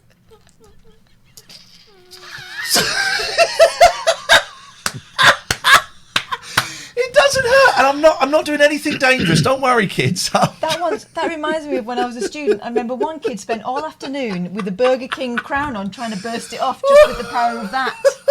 When we went pony trekking with the boys the other day, you got to put the helmet on. And about 10 minutes into it, it was quite hot, and I started getting a really bad headache. I thought, oh, and it felt like it was getting quite nasty. Was your helmet too tight? The helmet was too tight. I just moved it, and it went straight away. Linus! Yes. Welcome to the show. You're Thank so you. welcome to the show. What can we do for you? I just wanted to say a few things. Firstly, I did check, and you guys are on the front page of Twitch, so don't worry about that. Well, now I'm worried So that we've got 111 less viewers than comedian Limmy. Don't worry about it. It'll be fine. At Okay. least you guys are up there. Thanks, man. Secondly, I did want to apologize to Catherine last time. I didn't actually talk to you, so I hope you had a lovely evening. I and did, you will thank also. you. Nice. Because at the end, I was just thinking, I didn't actually say anything to you. No, that's So all at right. least that was fine. Well, I Also- appreciate the thought. Thank you. No, I just wanted to sort of say it right now. Hopefully, it's not going to last as long as last time. Well, we spent about 5 minutes trying to work out whether you were real or not. Yeah, I get that a lot, especially online. Well, it's because and you stuff. sound so super smooth. And we had some naughty people that like to phone up and shout the word knickers calling in. So we didn't want any knicker baiting I've going seen on. you Some sh- very I- potty mouth people. I've seen your shows, so I know exactly the people you're talking about. So Thank you that's not very a much problem. indeed. We don't want those people here. I have a question for you guys. Yes. Will you, considering that this is like a gaming side stream, whatever it is, would you guys ever be willing to actually play a game together? Catherine, I'll let you answer that. It never ends well. Come It on, sh- anything. When I stopped gaming as a kid, it was before that you could like change the camera angles with your. So we spend a lot. We tried to get out of prison together, didn't we? What was that game called? I think it's called Let's Get Out of Prison. And Ian spent the whole time going, "Put your camera down. You can't see where you're going. No, come this way." Is it actually called that? I can't remember what it's called. It was called- It's a two-player game, and it's good fun. But the reason was Kath kept looking at the ceiling, but also she was playing from home. No, a way out. That's what it called. A Way Out. And, Oh, I think I know which one you mean. And her internet was lousy. So we would just be about to, I don't know, stick up a shop or something, and I'd disappear or I'd freeze. The reason why I was asking as well is because I see Ian sitting on a very comfortable gaming chair. Yeah, which I And then paid you for. said- I paid for this. I paid Yeah. for this. So you should game. Weeks before I you lost my have the job. chair, you have the beautiful We got, computer. here's the thing. I did game on Twitch, and I will game on Twitch again once we get up this up to speed. Nice. But Good, yeah. I would my suggestion, if I do that, my suggestion to you, sir, is to adjust. You're looking at Twitch this way. Just shift it 3 degrees to the right or to the left, because Twitch is evolving and is going to become more Talk show based kind of. more entertainment based than just gaming. I believe they're showing live sports. They could be showing live sports right now, actually, and also they are getting other people on board to do, in inverted commas, shows. So That's really good. They've not said this to me, but my interpretation of it is they want to compete with Netflix, and why not? Why not? I mean, Why not? Netflix is huge, though. Well, yeah, and it would be different. It's not necessarily going to be drama and that kind of content. But when I say compete with Netflix, I mean as much as, there's nothing on the telly. We've watched all the stuff on Netflix. Should we see what's on Twitch tonight? Mm-hmm. That kind of thing, so that it becomes something a little bit different, a little more than just a fortnight platform. So will this show of yours, will that be sort of evolving together with Twitch as well? As in, will you be just a radio show, or would you actually, as I said before, like the gaming, or you said earlier on that you were cooking a vegan meal? I mean, you can, We were thinking of actually making some little films and stuff, so we don't know at this point. We're just trying to get used to having our, knees under the table here and finding our way. Barely. It's quite a small space. This is like day 3, you said, right? Yeah. Yep. So yeah, this is it's gonna pass, no problem. As it is, I mean, just a heads up. I noticed that you guys went 200 people more the moment the cats walked in. I'm just saying, it's an observation. We were going to have a cat cam, weren't Where's George? George, Georgie boy. it's time to make us some money. Come on. Shake that money maker. The Someone deleted a comment that I liked. Where was it? Here we go. No, this is a fair comment, Lance. I wouldn't have deleted that. George Claydon says, you need controversial topics, mate, not just a liberal echo chamber. No, we don't. We don't.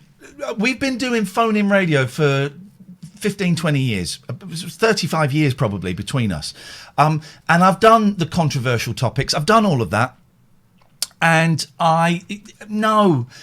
This is why the word alternative is there, because I don't want to do the controversial topics. It's pointless. You can get that anywhere else. I was going to say. You want. Don't need it here. Everyone is doing that, and I think that's sometimes a problem with what the listener comes to expect. They think that it's only real radio, it's only a real debate if you get one person saying something outrageous and someone else arguing with them. Well, here's the thing. That's not real life. It's not real life, and it was no one's divine right to debate. No. Some things are just out of order. And also, this isn't an echo chamber, because people can phone up with disagreeing views if they want, and if they're prepared, as long as it's not someone phoning up and being incredibly racist, as I define racism. I think it's pretty obvious to define racism. It is literally black and white. So that's not the best example. But if someone wants to phone up and say, I disagree with what you said about that, and let's have a conversation about it. That's great. If I'm in the mood for it, we'll do it. But what I don't like is you've got to debate me, otherwise you're not doing your job properly. Well, yeah, this is our job and we're defining it, so we'll do it the way we do it. And if you don't like it, that's groovy. Kiss it. May I say something? Yes. I've been using like Twitch at least for a little while now, like a few years or whatever it is, and I don't think I've ever clicked on Twitch or come onto the website for a debate. It's usually for something fun. Yeah. Like you guys have a good balance. You have the crazy side of things, and you have the calm, soothing side of things. That's you, Ian, the calm, soothing one. Thank you so much indeed. Obviously, I just I'm wanted you to crazy know. So yeah, no, this is actually a bit different, but considering that this is something that you just started, give it like a week or something like that, or a month, and you will sort of build your fan base. I mean, it's different to the radio, of course, but here you have a completely different age group and everything else that'll be for Thank you, you man. guys. Hey, listen, I'm going to let you go. Nice to talk to you. Thank you very much indeed. 0203 286 6370. Something I've noticed is that people are getting really into arguing but not really talking. You know, how many people come on and they want to actually talk to you and get your ideas, and how many people come on with a monologue, just bang on and on and on and on and on, and you know that no one's mind's going to be changed at the end of it. Magic Marcus says, Linus's voice makes me tingle. Oh, let's check the email, see if we've got anyone begging to be unblocked. Here we go. Ian, you unbanned me last night in the chat, but I'm still banned. It's Spallet87. I didn't sleep last night because of this. Please can you unban me so I can sleep tonight? Many thanks, Ian. All the best. I mean, I'll do it, but it's not my responsibility that you can't sleep. I mean, holy jackamole. Let's where do I do it? In there, don't I? Unban. There we go. The ban has been lifted. Oh look, he's changed it. Linus, the king of cuddles. Oh. Now that's creepy now. What will he be tomorrow? That is very, very creepy. Jason Stratham 1 says, can you ban me so I can moan that I've been banned? Don't push me, buddy. Do not push me, because if I do, you might need these guys. Big up the Gregorian! Oh, hang on a minute. We'll do Richard's advert in a minute. This is more important. Sorry, Richard. That sounds a lot like the beginning of... Pasta Duchy. What does he say? Does he say, big up the Gregorians? Hi. Big up the Gregorian! Let's find out. Hang on. Let's ask him. Let's ask the lad himself. What, is he on? Have you got his number? No, he's on the internet. He's on here, isn't he? Let's find out. Hang on a minute. Go to YouTube. Nope, that's the wrong button. Bearing in mind copyright. We can play the beginning of it. I mean, what's it called? Pasta Duchy? Musical Youth Pasta Duchy. Pasta Duchy. Which is a strange song for a load of little boys to sing, isn't So it? I think he goes, big up the Gregorian! Let's find out. Here we go. It's an advert that is not getting played on this. Oh, there's another. No, One of the biggest issues is the serious misuse of the disused tissues. Thank you very much indeed. This generation rules the nation. No, it's. I thought he said big up the Gregorian. Very similar. It's almost. I do apologise. Identical. Slightly disappointed about having to read this now as a direct result of Musical Youth. If you want to take Musical Youth to court, I would thoroughly recommend Gregorian Emerson Family Law. I'm so sorry, Richard. Gregorian Emerson Family Law. They are there. Sue Musical Youth! For mums and dads.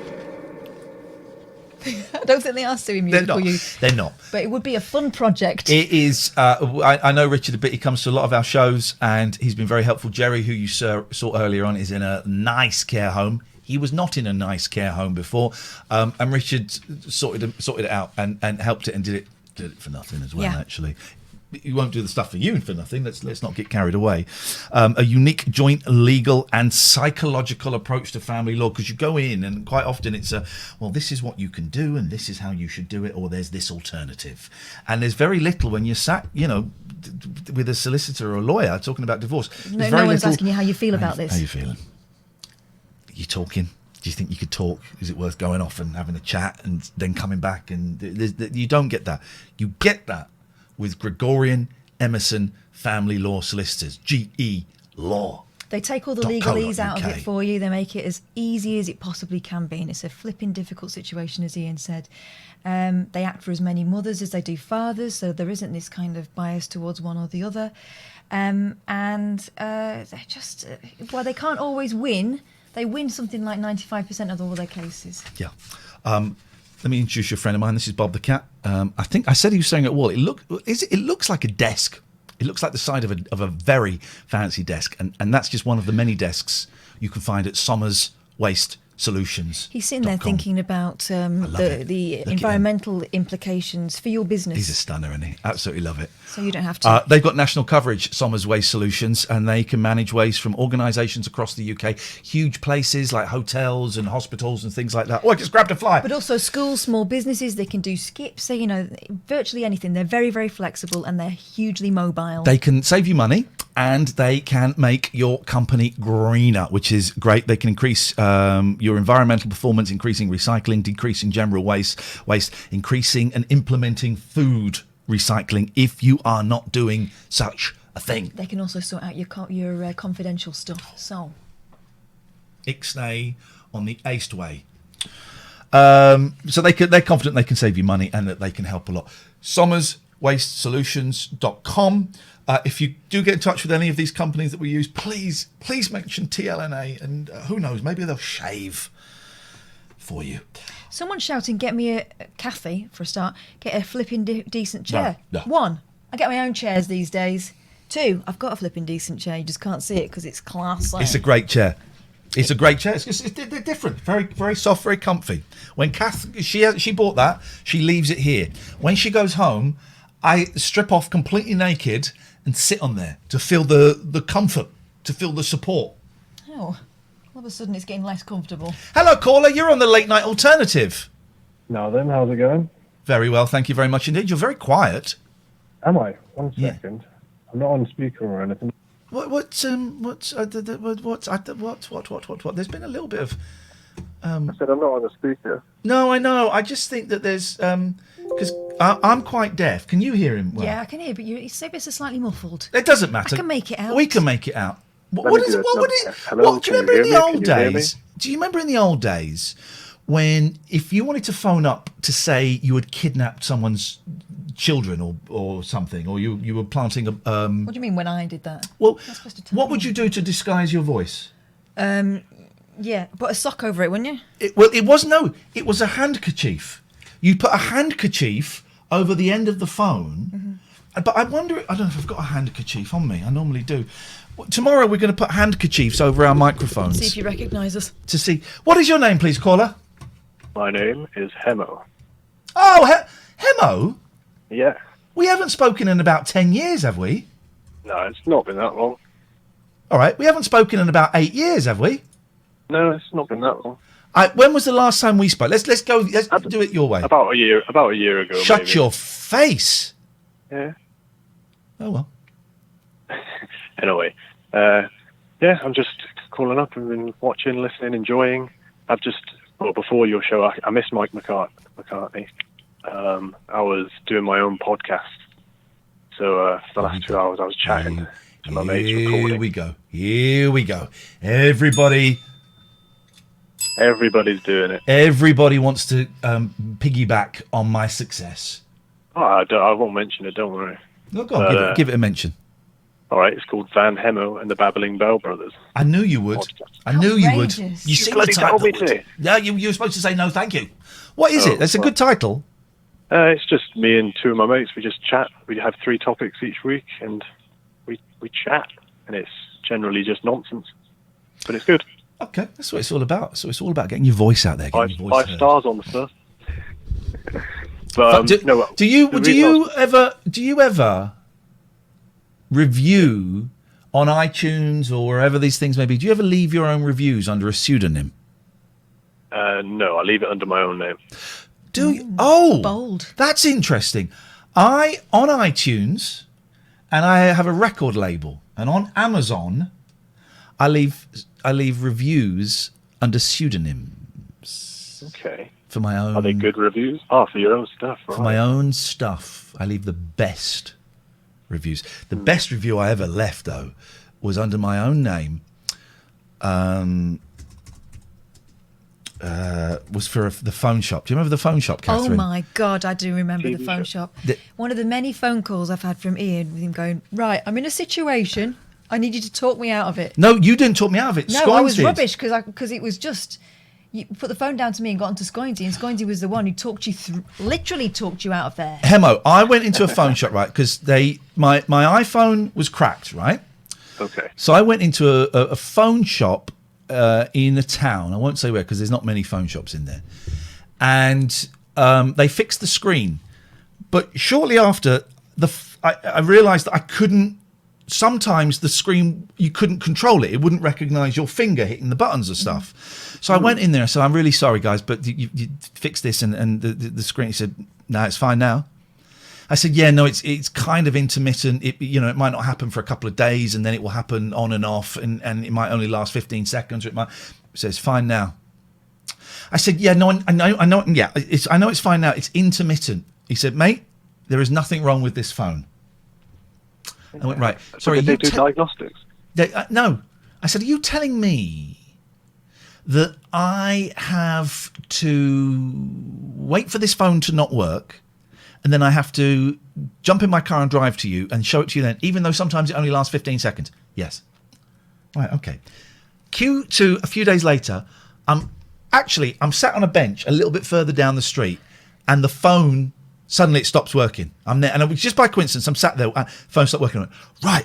So I ran into the shop. Right. No. Oh, that was when they fixed it. Sorry, that was when they fixed it. I ran into the shop. I pushed the man out of the way who was using crutches. But so What? because I had to get in and show them it wasn't working, and it could have started working. And there was a guy going through the door on crutches, right? And so I had to push him out of the way. That's okay. But sorry, the first time when I said, he said, no, you have to show it to us when it's not working. I said, right. I'll wait here then, right? And it's a tiny little shop. So I'll wait here. Would rather you didn't. Would rather you waited outside. So yeah, I'm going to wait in here. Do whatever, right? So I'm waiting there, just praying for my phone to stop working. And I was in there as people were coming in, and it was just me. I was so angry, right? But rage can only last for a certain time. And as people were coming in, I'd go, yeah, I wouldn't bother getting your phone fixed here. My phone's broken. And this guy was getting really, mate, can you go and stand outside? No, I'll wait here. It's fine. I'll call the police. Brilliant. You call the police. I'm thinking, oh, please to God, don't call the police. You call the police. I was there for an hour, right? Getting louder and louder. And they say the rage can only last for a certain time. After about 40 minutes, which is quite a long rage, Oh, my God. the rage went. And I woke up and I'm thinking, what am I doing? There is no way. What am I doing here? There's no way out, right? So I phoned up Kath. I said, Kath, can you just talk me out of here? And she couldn't. She was laughing or something. I don't know why. So I said, you're doing what? You pushed her out of the way. yeah. So after an hour, I phoned up my friend, Paul Scoynes, our friend Paul Scoynes. I said, no, I texted him. I said, Paul, can you phone me up? Don't ask any questions and just say, get out of the shop. Walk out of there now. Just keep saying it until I tell you I'm outside, right? And Paul phoned up and he went, hello. I went, hello. And there's silence. And I said... Also, we've got to say, Paul Scoynes has got one of those voices. Yeah. It's very calming. And I said, I think you have something... I said to him, I think you have something to say to me. He went, do you really want me to do this? Yeah. Uh-huh. And then he starts going, Iain, get out of there. Get out of there. And that gave me the strength to be able to go, okay, yeah, okay, walking towards the door now, yeah, I'm out. Thank you so much. Because they didn't fix my phone. Well, steady on. But here's the review, right? And I'm not going to show it on the screen. I posted a review on Google Reviews. It's got 2.4 out of 5. Phil says, took my phone in for a repair 4 months later and 4 attempts to fix, and the phone's microphone is still not working correctly. That was another thing that was wrong.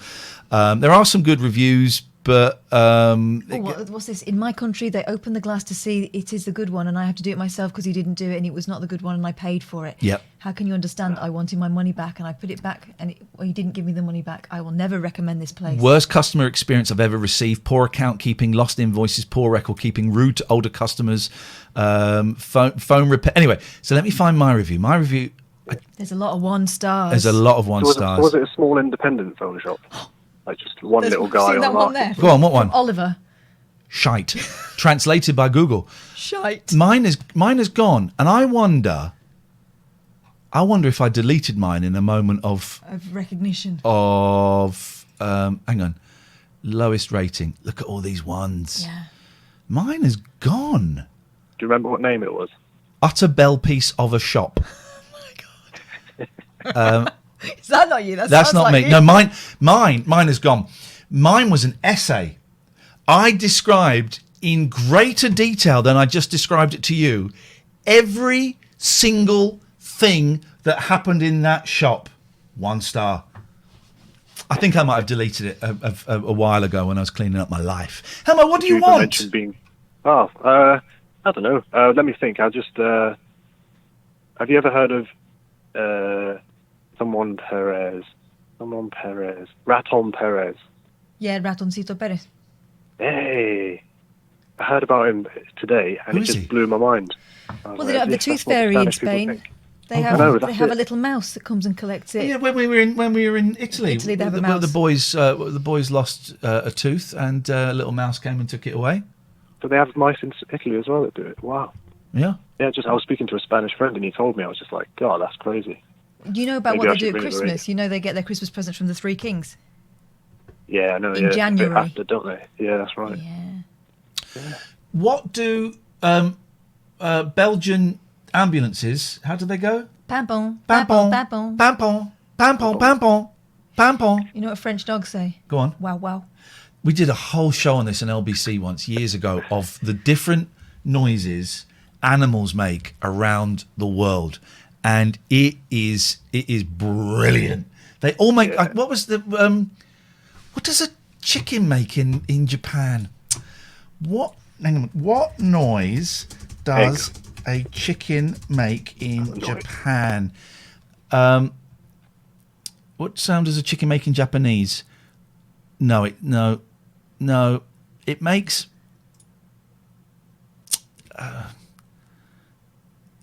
Pigs go boo boo.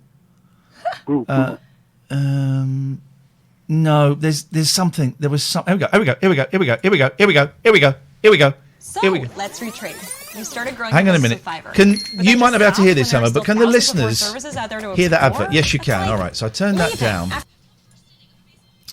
Let's get rid of this. Here we go. Hang on, stay there.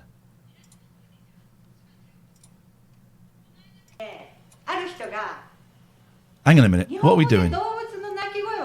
Hang on a minute. We can watch this. This is what am I doing here? Go away. Hang on a minute. Oh, I've buggered the computer up. What is that? Hang on a minute. I've got to do. Oh, what is this? Go away. What is that folder? Go away. Emma, I'm going to hang up on you. It was just getting tricky. But what we can do is we can watch this interesting, informative and educational video of. I guess we're going to do it like that. I would like to put. Hang on a minute. Just bear with me, guys, because we're gonna make stuff. We're gonna make stuff look cool. We're gonna copy you, and we're gonna go here, and we're gonna paste it here, and we're gonna make us smaller. There you get, and you can still hear us, can't you? Yes, you can. You get a reaction shot. Here we go. The other day, a friend of mine asked me a question. How do you express the sounds that animals make in Japanese? So, in this video, I'm going to show you how we express animal sounds in Japanese. I love this woman. Hope you enjoy it. A cat says, nya nya. Nya nya. Nya nya. A dog says, wong wong wong wong wong wong. She puts her all into it. She puts her all into it. Let's put us down there a little bit. Look at her face when she does the dog. I'm going to go to Japan. I'm going to ask this lady if she's single, if she will marry me. Yeah. Look at this. Look at the face for the dog. A dog says, wong wong wong wong. Wow, wow. Wong wong. A mouse says, choo choo choo choo choo choo.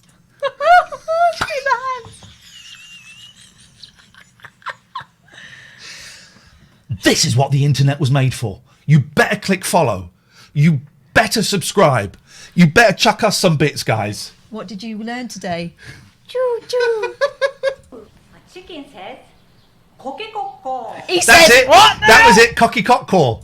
He says cocky cock caw. That was it. I knew it. Here we go. A chicken says, cocky cock caw. Cocky cock caw. I know it's supposed to be a family-friendly stream, but I want to see a Japanese woman saying "cocky cock caw." And this is the thing, right? Wow. Someone there is saying that this is racism. Not at all. Not at all. I love Japan, but some of my best friends are Japanese. But no one, and people are going, but surely it's the same sound. No one knows that around the world, animals say different things. I love it. Cocky cock caw. And Helena Leon is very rude. Prodigal says it's pretty racist to be. How is this racist? Being entertained and educated. How is this racist? I tell you what's racist. My fist is going to punch you in the face. It's not racist. Don't time them out for saying it's racist, because I'm keen to engage with them, but it's not racist. Unbelievable. I wonder how many languages that person speaks, or was it racist to try? A duck says, wah wah wah wah. That's very similar. Wah wah. A sheep says, meh meh. Meh meh. Meh. A goose says, ga ga ga ga. And that's where Lady Gaga got her name from. That is actually a fact. So No. yeah. Because from a Japanese goose. Ga ga. Lady. Ga ga. There we go. Ga ga. A turkey says,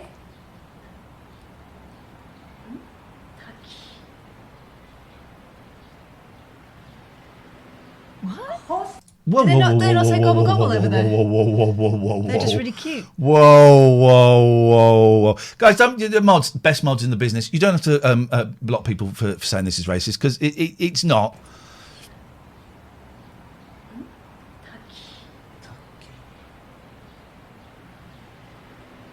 Wow. A horse says, hee-hee, hee-hee. I love it. A cow says, moo, moo, What a country. What a country. moo. A pig says, buhi, buhi. Says what now? Did she just say buhi buhi? Yes. Buhi buhi. Buhi, buhi. She's doing Buhi, the nose. buhi. A snake says, shoo, shoo, shoo, shoo. Oh, I love A her. monkey says, ukiki, ukiki. Yes, mate. ukiki, Yes, ukiki. mate. A frog says, gero, gero, gero, Get gero. off, get off. Gero, gero. A crow says, ka, ka, ka, ka. A lion says, gao, gao. An owl says, ho, ho, hoo, hoo. A singing bird says, pio, pio, pio, pio. Pio Pio is what they say in Spanish. Pio, pio. Right. Isn't that funny? I wonder why there's a Pio, crossover. いかがでしたでしょう How do you like 楽しんでいただけましたでしょうかでは皆様ごきげんよう Goodbye I love her. She's great. Isn't that the most charming video you've ever seen in your life? Who is she? I wonder if she has, if that's her channel. Because if it is, I'm totally subbing to it. Yoko Shibata. Well, hang on a second. There's an advert. I don't want to play this. Yoko Shibata. Well, first of all, we hit subscribe. Let's see what else she's got. She's brilliant. You know what, guys? You know what, guys? I'm calling it. Next week, we're going to get Yoko Shibata on the show. Brilliant. Look, she's trying to show us Japan. Look at this. This is what I could have done. Oh, no. Jalapeno peppers from hell. No. This is brilliant. Hello everyone I'm Yoko Shibata It's hot and humid in Kyoto Love Hot Kyoto. every day I'm tired from the heat 暑くてね夏バテですね皆さんは大丈夫でしょうかさて今日の感触今日はドーン Jalapeno peppers from hell. Beyond hot. Jalapeno from hell Jalapeno from hell アメリカ合衆国って書いてありますアメリカン Jalapeno from hell Oh it says beyond hot Sounds dangerous Oh I think Hang on. It says beyond hot. Sounds dangerous. Yes! Yes, it does sound dangerous. Don't do it. I think gives me the energy Oh That's why I got it ね暑い時に辛いもの食べたら元気出ると思って買ってみましたよ Genki. いしょ What does Genki mean? Can't remember. Genki desu ka? Genki. What's Genki? Can't remember. これ唐辛子めっちゃでかいねんけど Don't do it. Don't do it. Genki means are you okay? Yeah, and Deska is question. Question, い yeah. かがでしょうかいただきます Don't do it. God. Look at her face. You got to chew it. あー来たねホッあすごい汗出てきたすごい I soaked with sweat やばい No, don't drink water. Milk. Milk. Hang on a minute. Hang on a minute. This is the world we live in. The eternal Anglo says mocking Asians is fair game. Then don't delete. You don't have to delete that because you wouldn't do that to black people. But where is the mocking? We're watching her video. We're watching her video and we're learning, and she's doing a funny video where she eats a hot chili. It ain't the most original idea. Loads of people do it. Loads of people do it. So it's not. It's not. I don't understand that. No, I think it's... Listen, I'm the first one to call out racists when people are being racist. But we're watching a YouTuber and we're laughing at a YouTuber who's made a funny video. In the hope that we'll laugh. You're so wrong, man. You're so wrong. You're so wrong. And it's interesting that all some people see is the fact that she's Asian. Yeah, I see a YouTuber. Right, I want to get to her latest video. And we're going. This is. Let me post a link for her channel in the chat if you guys want to subscribe. And hang on a minute. Oh, I don't think I can post the link. Maybe if I do that, copy, and then I do that, and then I go. There we go. There's her channel. She's brilliant. And what I'm going to do is I'm going to go to her latest one, which is we're going to go to this one, and I'm just going to post a little message saying, would love to invite you on our Twitch chat show, www.twitch.tv/Iain There we go. That's what we need to just do that. Paul, you've been on tonight, so maybe let somebody else have another go. Okay, no problem, Ian. Sorry, mate. Okay, thanks. Bye-bye. 0203 286 6370. Oh, God, yeah, we've got to give away some merch. I forgot. tlna.co.uk, right? If you want to see the merch and the stuff like that. We've got some nice hats and some T-shirts and all of that stuff as designed by our good friend Scott Balcony. Now, I tweeted something earlier on, and I need to I need to try and find it because someone is going to win stuff. I did a tweet and I asked people to follow me, and follow Scott, and retweet, right?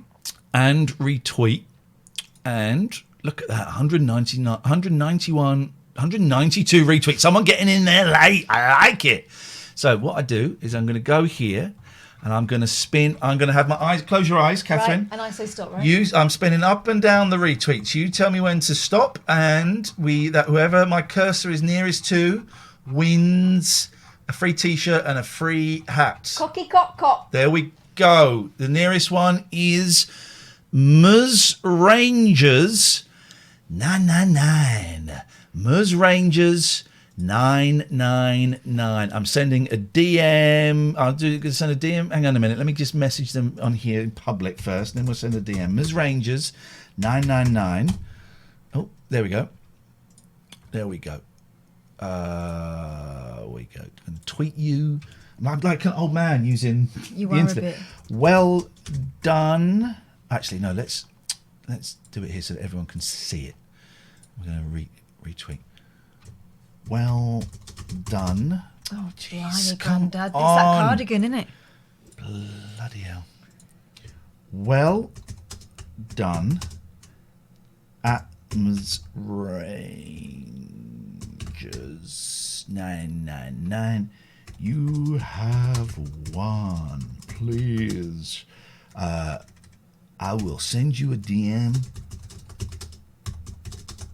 in a bit. There we go. It's a giveaway. It's a giveaway. That's what we did it. We absolutely did it. Thank you very much indeed. 0203 286 6370 is the telephone number. This is it's 5 minutes past 11. It's can you find out if it's the Scottish Rangers or the proper Rangers from Queen's Park as balcony shirts before we send them out? I'm pretty sure she's Scottish. Yeah. It's okay. Is this going to cause a problem for you, Scott? In terms of making the grade.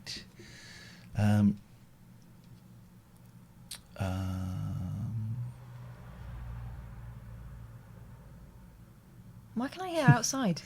The windows are open. Oh, yeah. Wayne says, surely the big question is, what sound do racist accusers make in Japanese? I don't. How many? Right, we need to find out how many viewers Limmy's got. I think he's gone way ahead. I think our moment in the sun has finished. He's 200 ahead of us. We've still got more than James Buckley and Zaffa Cakes, so we're still doing well. I tell you what we might do in a bit. I might find another kid to give some money to. I really enjoyed that. And I tell you, if you missed it last night, it was a really lovely clip. Before we did a raid, we found this kid who was 13. I don't want to raid a kid. I would love to raid a kid because I think it would be beautiful, but also I think it's unfair. Also, it's unethical. We're kind of worried about who we might lead to. Yeah, them. exactly. So it won't be happening. But found this 13-year-old kid, and the title of his stream, what was it? $10 He had target. a $10 target. He wanted to take his family out for lunch. But we didn't know he wanted to take his family out for lunch until I gave him $40, right? Because I've seen loads of the YouTubers that my kids like will just go into Roblox. Apparently he came in here tonight. Yeah, did he come in tonight? I spoke to him earlier today. He came in. Someone's saying it's a bit late. He was in America. Yeah. And loads of the YouTubers my boys like Ali A and Dennis and the pals and stuff will go into Roblox or Fortnite. Yeah. And quite often just give. Sometimes it's a few $100. Yeah. I think I've seen them give away like $1,000. Silex before. Play did something for my daughter because she helped her out in a game. Oh really? Yeah. Oh, you told me that. That was amazing. She was thrilled. And the joy that it brings is well worth £32. Here we go. Shall we? Here's the clip. Hang on a second. Let's just, because this is beautiful, right? This is what this show is about. This is what this show is all about. I've got to remember to close that so we don't see anything we don't want to see. This is what this show is about, right? Is doing stuff like this. Can I just say as well, when I watched this back, I thought, the mum in me said, there are people in that room and they don't realise what's going on. Yeah. And then I thought about, and then I switched back into my own head and in my own room, and my kids were going nuts playing a game in the corner, screaming their heads off, and I tuned them out. My youngest watched this and thought it was the coolest thing. Yeah, he had a big grin on his face. So this kid, I found this kid. There's a couple of people being mean in the chat. Unfortunately, that's the internet. He had one person viewing him until I went along, and his target is called donation goal $10. Feel free to join, please. And so I gave him $40, and he didn't notice it. I'm checking. This is lovely, isn't it? Elite, I'm checking right now.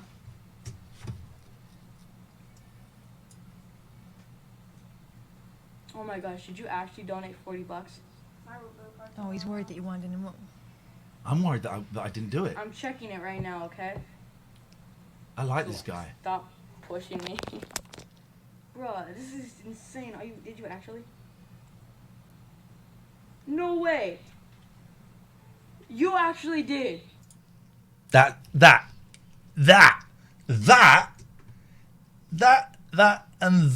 is what this show is all about. Encapsulated perfectly in the face of a 13-year-old lad in America. No way. Wicked, there you go. Oh my gosh. Oh my gosh. Look, no reaction from over here. There's no way you gave me $40 straight off the bat. There's no way. Completely busted right now. Heck yeah, it's completely busted. There's no... Oh my gosh. Thank you. Stay safe, young man. Enjoy it. Oh my gosh. $40. Oh my...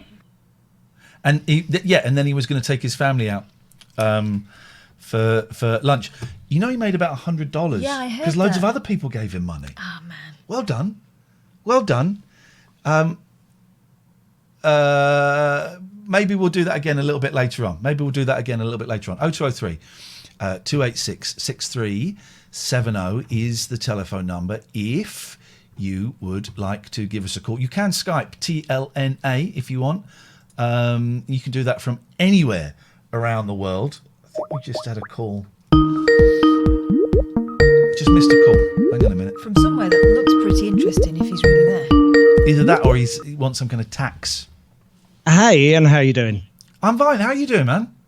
I'm very good, buddy. I was just doing some work, and I saw you were back on here, and I wanted to give you a call, and I thought the show was really awesome and going really well. Thank you, and Mark. so I thought I'd say hello from the Cayman Islands, the British overseas territory. Are you really there? Yeah, I do a similar job to what you guys used to do. I'm sitting in a studio in Z99 in the Cayman Islands, and I wanted to ring up and say hi. You're living the dream, Mark. No. What kind of show do you do, man? What time is it there? It's just coming up to 10 minutes after 5 in the afternoon here. You really are a jock. It's no human being says it's just coming up. That's right. No one else says it like that. And what kind of show is it, man? Well, just a normal top 40 station, buddy. Just like normal stuff that we all do. Yeah. But how did you end up there? I used to work for the people that own one of the stations that Ian used to work for. Right. Okay. And then I used to work for Global. Yeah. And then I went abroad, and then I came back to England after working abroad, and I was like, well, this sucks. There's not much work, and it wasn't very free, and I was like, I could see the writing on the wall. We all know what's happened recently, right? We all know what's been going on. And it's been looming for a long time. It's been coming for a long time, and you guys know, you and Kath know all about it. And it's just the way it is. It's business, right? They've all got shareholders to answer to, and that's just the way it is. Yeah. And so I saw the writing on the wall, and I thought, well, where haven't I ever been, and where haven't I ever worked? Because I've been really lucky and like been around Europe and the UK and everywhere, that side of the world. And I was like, well, where haven't I been? I haven't done North America or Canada. So I just started looking online at different places that I hadn't worked and started applying for jobs in different areas of the world on this side of the Atlantic that I'd never been and never worked in. And then and I randomly sent an application for this job. And, like with any job, whether you're applying to work in a supermarket or whether you're applying to do what we do, you think, oh, I'll never hear back, right? You put the application in, you're like, I'm never going to hear back. Like they've got 10,000 applicants. I'm never going to hear back. And I was actually I didn't even have a home at the time. I was staying on a friend's sofa in Hertfordshire, and I was out walking her dog because she was at work during the day. And while I was walking her dog round this field, my phone rang, and it was a +1, and I'm like, +1? I don't know anyone in the States who'd be calling me from the States in the afternoon. And it was the guy that was in charge here, and long story short, we spoke and he made an offer, and a month later, after medicals and everything else, I was on a plane to the Cayman Islands. That's incredible. That's insane. Random. And was it? I mean, obviously, it's thrilling, but terrifying.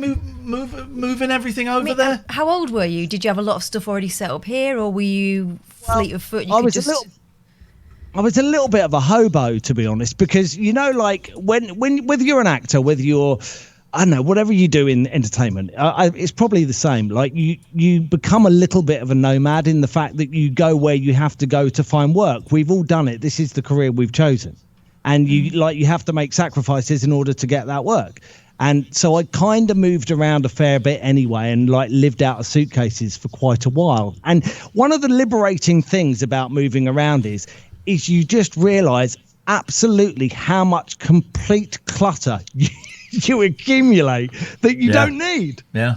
And so I kind of didn't really have too much to take around with me. I literally came back to the UK with 2.5 suitcases and a computer and a laptop.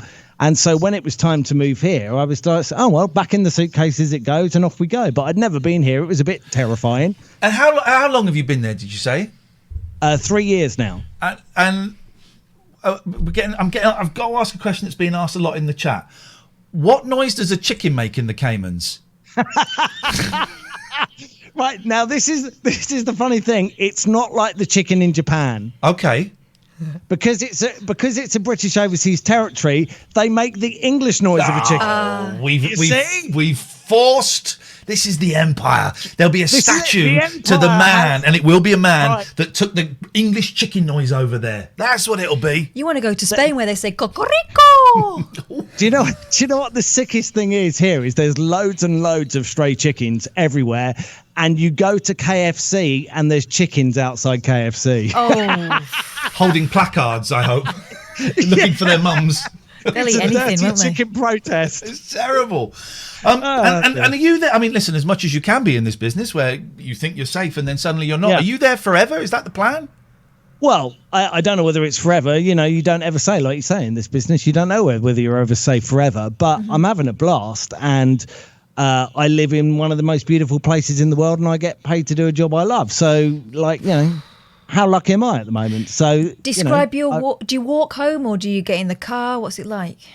No, I can walk home. I'm so my complex that I live in is on is on 7 Mile Beach. So like we have the beach that's 7 miles.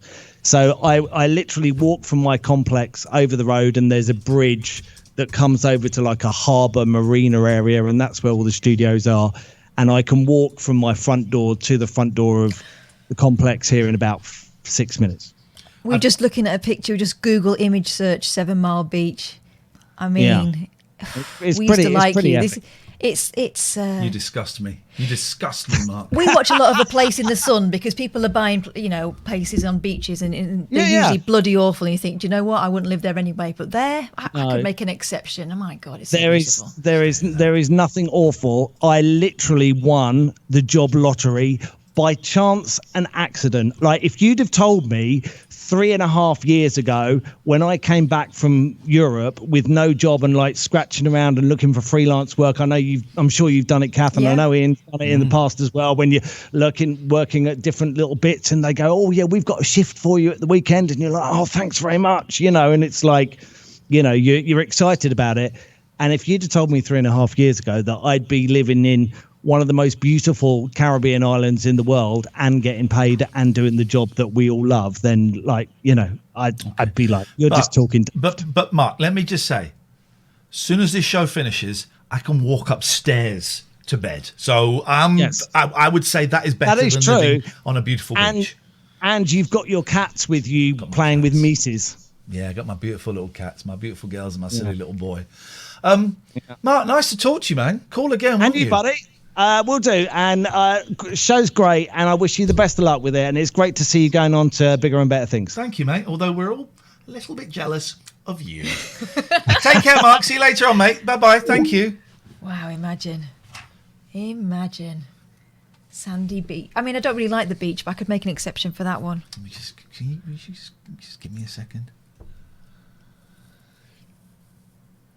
Have you not got some daydreaming music? I haven't got any daydream music. I need to find some that's copyright free. All right, hang on. I've got an idea. Sound effect. Do it. Oh, okay. Ready to have an idea? There we go. Hang on a minute. I'm gonna do an idea. I got an idea. Sound effect for you. Where you go? Have an idea?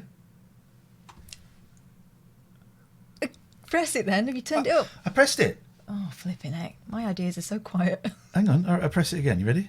Yeah, go. Is that not coming through? No. Yes, it is. I can't hear it. Oh, hang on. Here we go. Ready? Mm-hmm. Doorbells.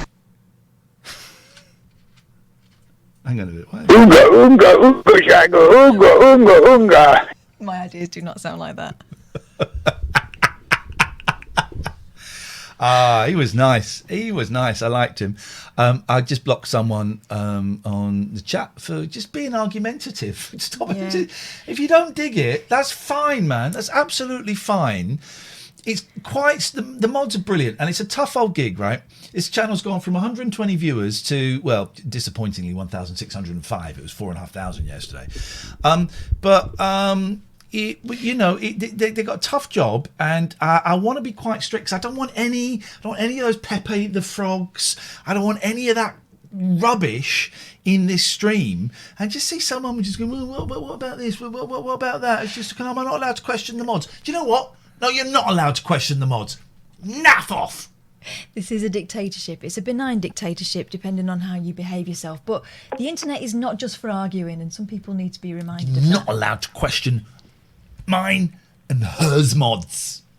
Hello, caller. You're on the Late Night Alternative. Hi, Iain, Katherine. Hello. Hello. Hello there. And who is this? It's Manny. Hey! Yeah, I've been ringing the wrong bloody number. Of course you did. Oh, have you been ringing? I must Not have the been old ringing place. somebody else's house. Instead of 286, I was ringing 268. Well, you're an idiot. You're an idiot. You can't put that down to being blind. Oh, God. Never mind, eh? Put it down to being thick. Just being a phone pest. Brilliant show. Yesterday. Yesterday.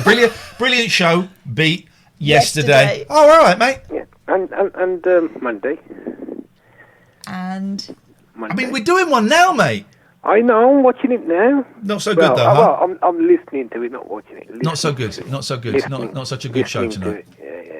Not really doing it. The numbers are down. I'm disappointed. I'm Never broken-hearted. mind, it's the first week. We had 4,500 yesterday, and we're on the front page of Twitch. Next week, they're taking us off the front page. We're going back down to 120.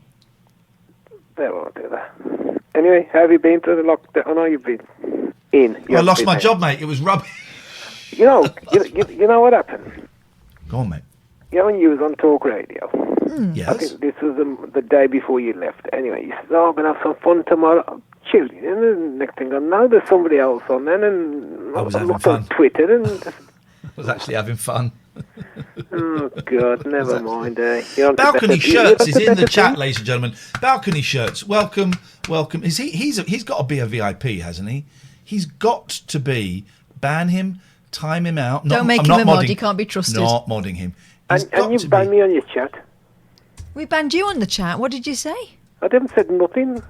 I only said hello Ian one day, and that was it. I can't. When I'm texting, like messaging, it's not going through. Well, I think you're doing it wrong. Are you sure you're not trying to get into someone else's chat? Oh, Manny. I saw you chatting earlier on in there. Oh, did you? Yeah. I just wasn't reading it out because I don't know if you noticed, it's quite busy on the chat. Well, I've got to get used to this thing. I've got to get thingy put on Zoom, or whatever. How does the chat work for you, Manny? Because obviously you can't. Well, I mean, it's quite hard to follow when you can see it. Hang on, I'll tell you what it is. Hang on. What you do, you go onto here. Thank you, Jason. And then it'll come up, you talking, right? Then it'll come chat input, or, chat input. Then they've got live sport Then you press the speaking thing and then write the text out and send it. Yeah, but how can you follow the chat? Does it read it to you? Because some of it can't. It reads it out back to me before I send it. No, but everyone else's chat. Oh, you can read that if you scroll down. I don't think you're blind.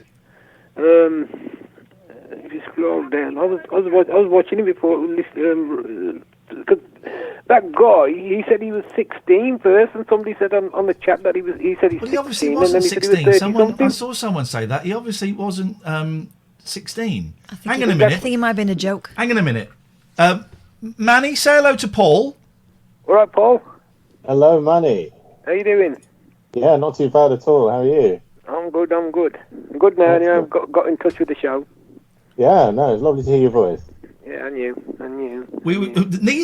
Neither of them sound excited to see the Manny's like, yeah, and Paul, lovely to hear your voice. Yeah, and you, mate, and you. Look at that. They're both thinking, why are we sharing time? I think they're playing it cool. Why are we sharing time? You need to come over a little bit. How am I? Yeah, how have you been? Come over, look, can't see you. I've been all right. It's been a bumpy couple of weeks, but I think we are finally on the up. How's your painting going? No, I'm sorry to talk over you. Right, you're leaning over there. Stop it. Paul is in the conversation. Oh, sorry. Involve Paul in the conversation, Manny. Ask Paul. Shifted over. Ask Paul. My mic's always been there. How? All right, hang on a minute. Where are you from, Paul? No. What, you asking that just because he's a person of colour? Racist. You didn't know. know. Racist. How can I be racist? Racist. How can I be racist? He's British. He's British. He's as British as you or I. No, ask him how his painting's going. How's your painting, Paul? My painting? It's awkward. Don't need painting. Well, Ian said that you like painting. Right, Manny, I'm going to cut you off when I can work out how to cut. Hang on a minute, I can't. I've cut them both off. Cut them both off. Phone Paul back because he didn't get a fair shout there. I think he had a good crack at the whip. Wow. I don't know how to phone him back. I can't see him. There's Manny. I don't want to call Manny back. There's someone posing as someone else but using the same picture. There we go. Let's try. Yeah, getting funky now with the Skype call. Oh, boom. Hold on a minute. Oh. Hello. Hello. Yeah. Hello. Hello. Can you hear me? Yes. Can you hear us? I can hear you. Yes. We can't hear you very well. What's happened? I think I'm on my doodahs. Hold on a minute. Don't be on your doodahs, not in front of all The these people. T-shirt that Paul is wearing is an old Rabbit Hole T-shirt that come August the 1st, you will not be able to buy any more. It'll be a collector's item. TLNA.co.uk. Yes. The reason I called was to give you some international animal sounds from Korea. Yes, mate. This is what we want. Inspired by my continuing amazement, particularly at the dog sound, which I'll come to last because it amuses me the most. Cows, meh. Oh, you sound very sheepy. Sheepy, Indeed. yeah. Horses, hing. Now, I'm guessing because animal sounds, then that's what Koreans hear, because we hear, nay. That's what we hear. But they're not saying nay, are they? But we just hear that. Well, no, they're saying nay. Are you saying that Korean animals What they're hearing say is- different things? No, the noise- Or that Koreans hear things differently? But they vocalize it. They make different. Mr. Wilkes. They have different sounds in their language. Well, So the they adapt- horses, Korean horses. Yes, and then also people from around So the world. get this, Paul. Catherine thinks Korean horses actually speak a different language. I think that was a scientific study that there are accents Okay. with cows. I'm going to look it up. Paul, continue. I'm with inclined to agree with Catherine personally. I've heard Spanish dogs. They do say wow, wow. Yeah. Whoa, whoa! Shall I cut to the chase and just go for the dog noise? Yeah, go on. 'Cause I've got some good ones. Go on, go through it. Go. Cats, yaung, yaung. Yaung, yaung, yaung, yaung. Yeah, I can dig that. Yeah. Frogs, gegul, gegul, gegul, gegul. One of the biggest arguments I ever had with my ex-wife was about the noise the frogs make. Yeah. And I was convinced it was ribbit, ribbit, ribbit. And I cannot remember what noise she thought they made. This will be tomorrow's show. I'm going to phone her up tomorrow and say, sorry, what noise do you think frogs make? And I will report back tomorrow. I will find that out for you because we had a big argument about it one night. BBC News. This is dated 23rd of August 2006. No, this is important. This is scientific. Paul's called in. Cows have We went on your flight of fancy. Let's have some facts. I don't have flights of fancy. I have entertaining and illuminating discourse. Can I have a close-up, please? Oh, yeah, sure. With great pleasure.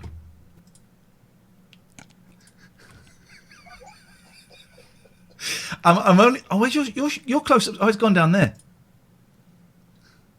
I'm making the most of this because we're getting a new little box. I won't have to ask permission. That means Catherine will be able to operate her own close-ups. And there'll be a lot of that. So cows have regional accents like humans, language specialists have suggested. Only languisher in the back row there. John Wells, Professor of Phonetics at the University of London, so proper. No such thing. Said regional twangs have been seen before in birds. Regional what? Mm-hmm. The farmers in Somerset who noticed the phenomenon said it may have been the result of the close bond between them and their animals. Say no more. Farmer Lloyd Green from Glastonbury said, do you want to do... I'm going to do the normal voice. Not that my voice is normal and theirs is... Oh, God, I'm getting myself in such a... I spend a lot of time with my ones and they definitely moo with a Somerset drawl. I've spoken to the other farmers in the West Country group and they've noted a similar development in their own herds. This does not feel scientific. But Professor Wells felt the accents could result from their contemporaries. It's well attested in birds. You find distinct chirping accents in the same species around the country. This could also be true of cows. So did you notice there, Paul, that started out as for sure they've got different accents and then it turned into they probably would? Generation, yes. Like the politics of today. Give us the dog noise. Okay. Mung mung. What? Exactly. Mung mung. Mung mung. Good night, Paul. Good night. Thank you very much indeed. Mung mung indeed. Got some... Tim Smith died. Tim Smith was in Cardiacs. I've played a couple of Cardiacs. They're hard work Cardiacs, and some of them is beautiful. Some of it is really accessible. Some of it is quite hard work. And he was a really lovely man. I didn't know him very well, but I was friends with people who were friends with him, and sometimes I got to go in their tour bus around the country. John Poole, who was the lead guitarist in Cardiacs, is now the bass player for Dennis LeCorrier. Oh, right. And I was always a little bit scared of Cardiacs because it was terrifying, and oh, bless him. And he died. Poor old Tim. It's some show.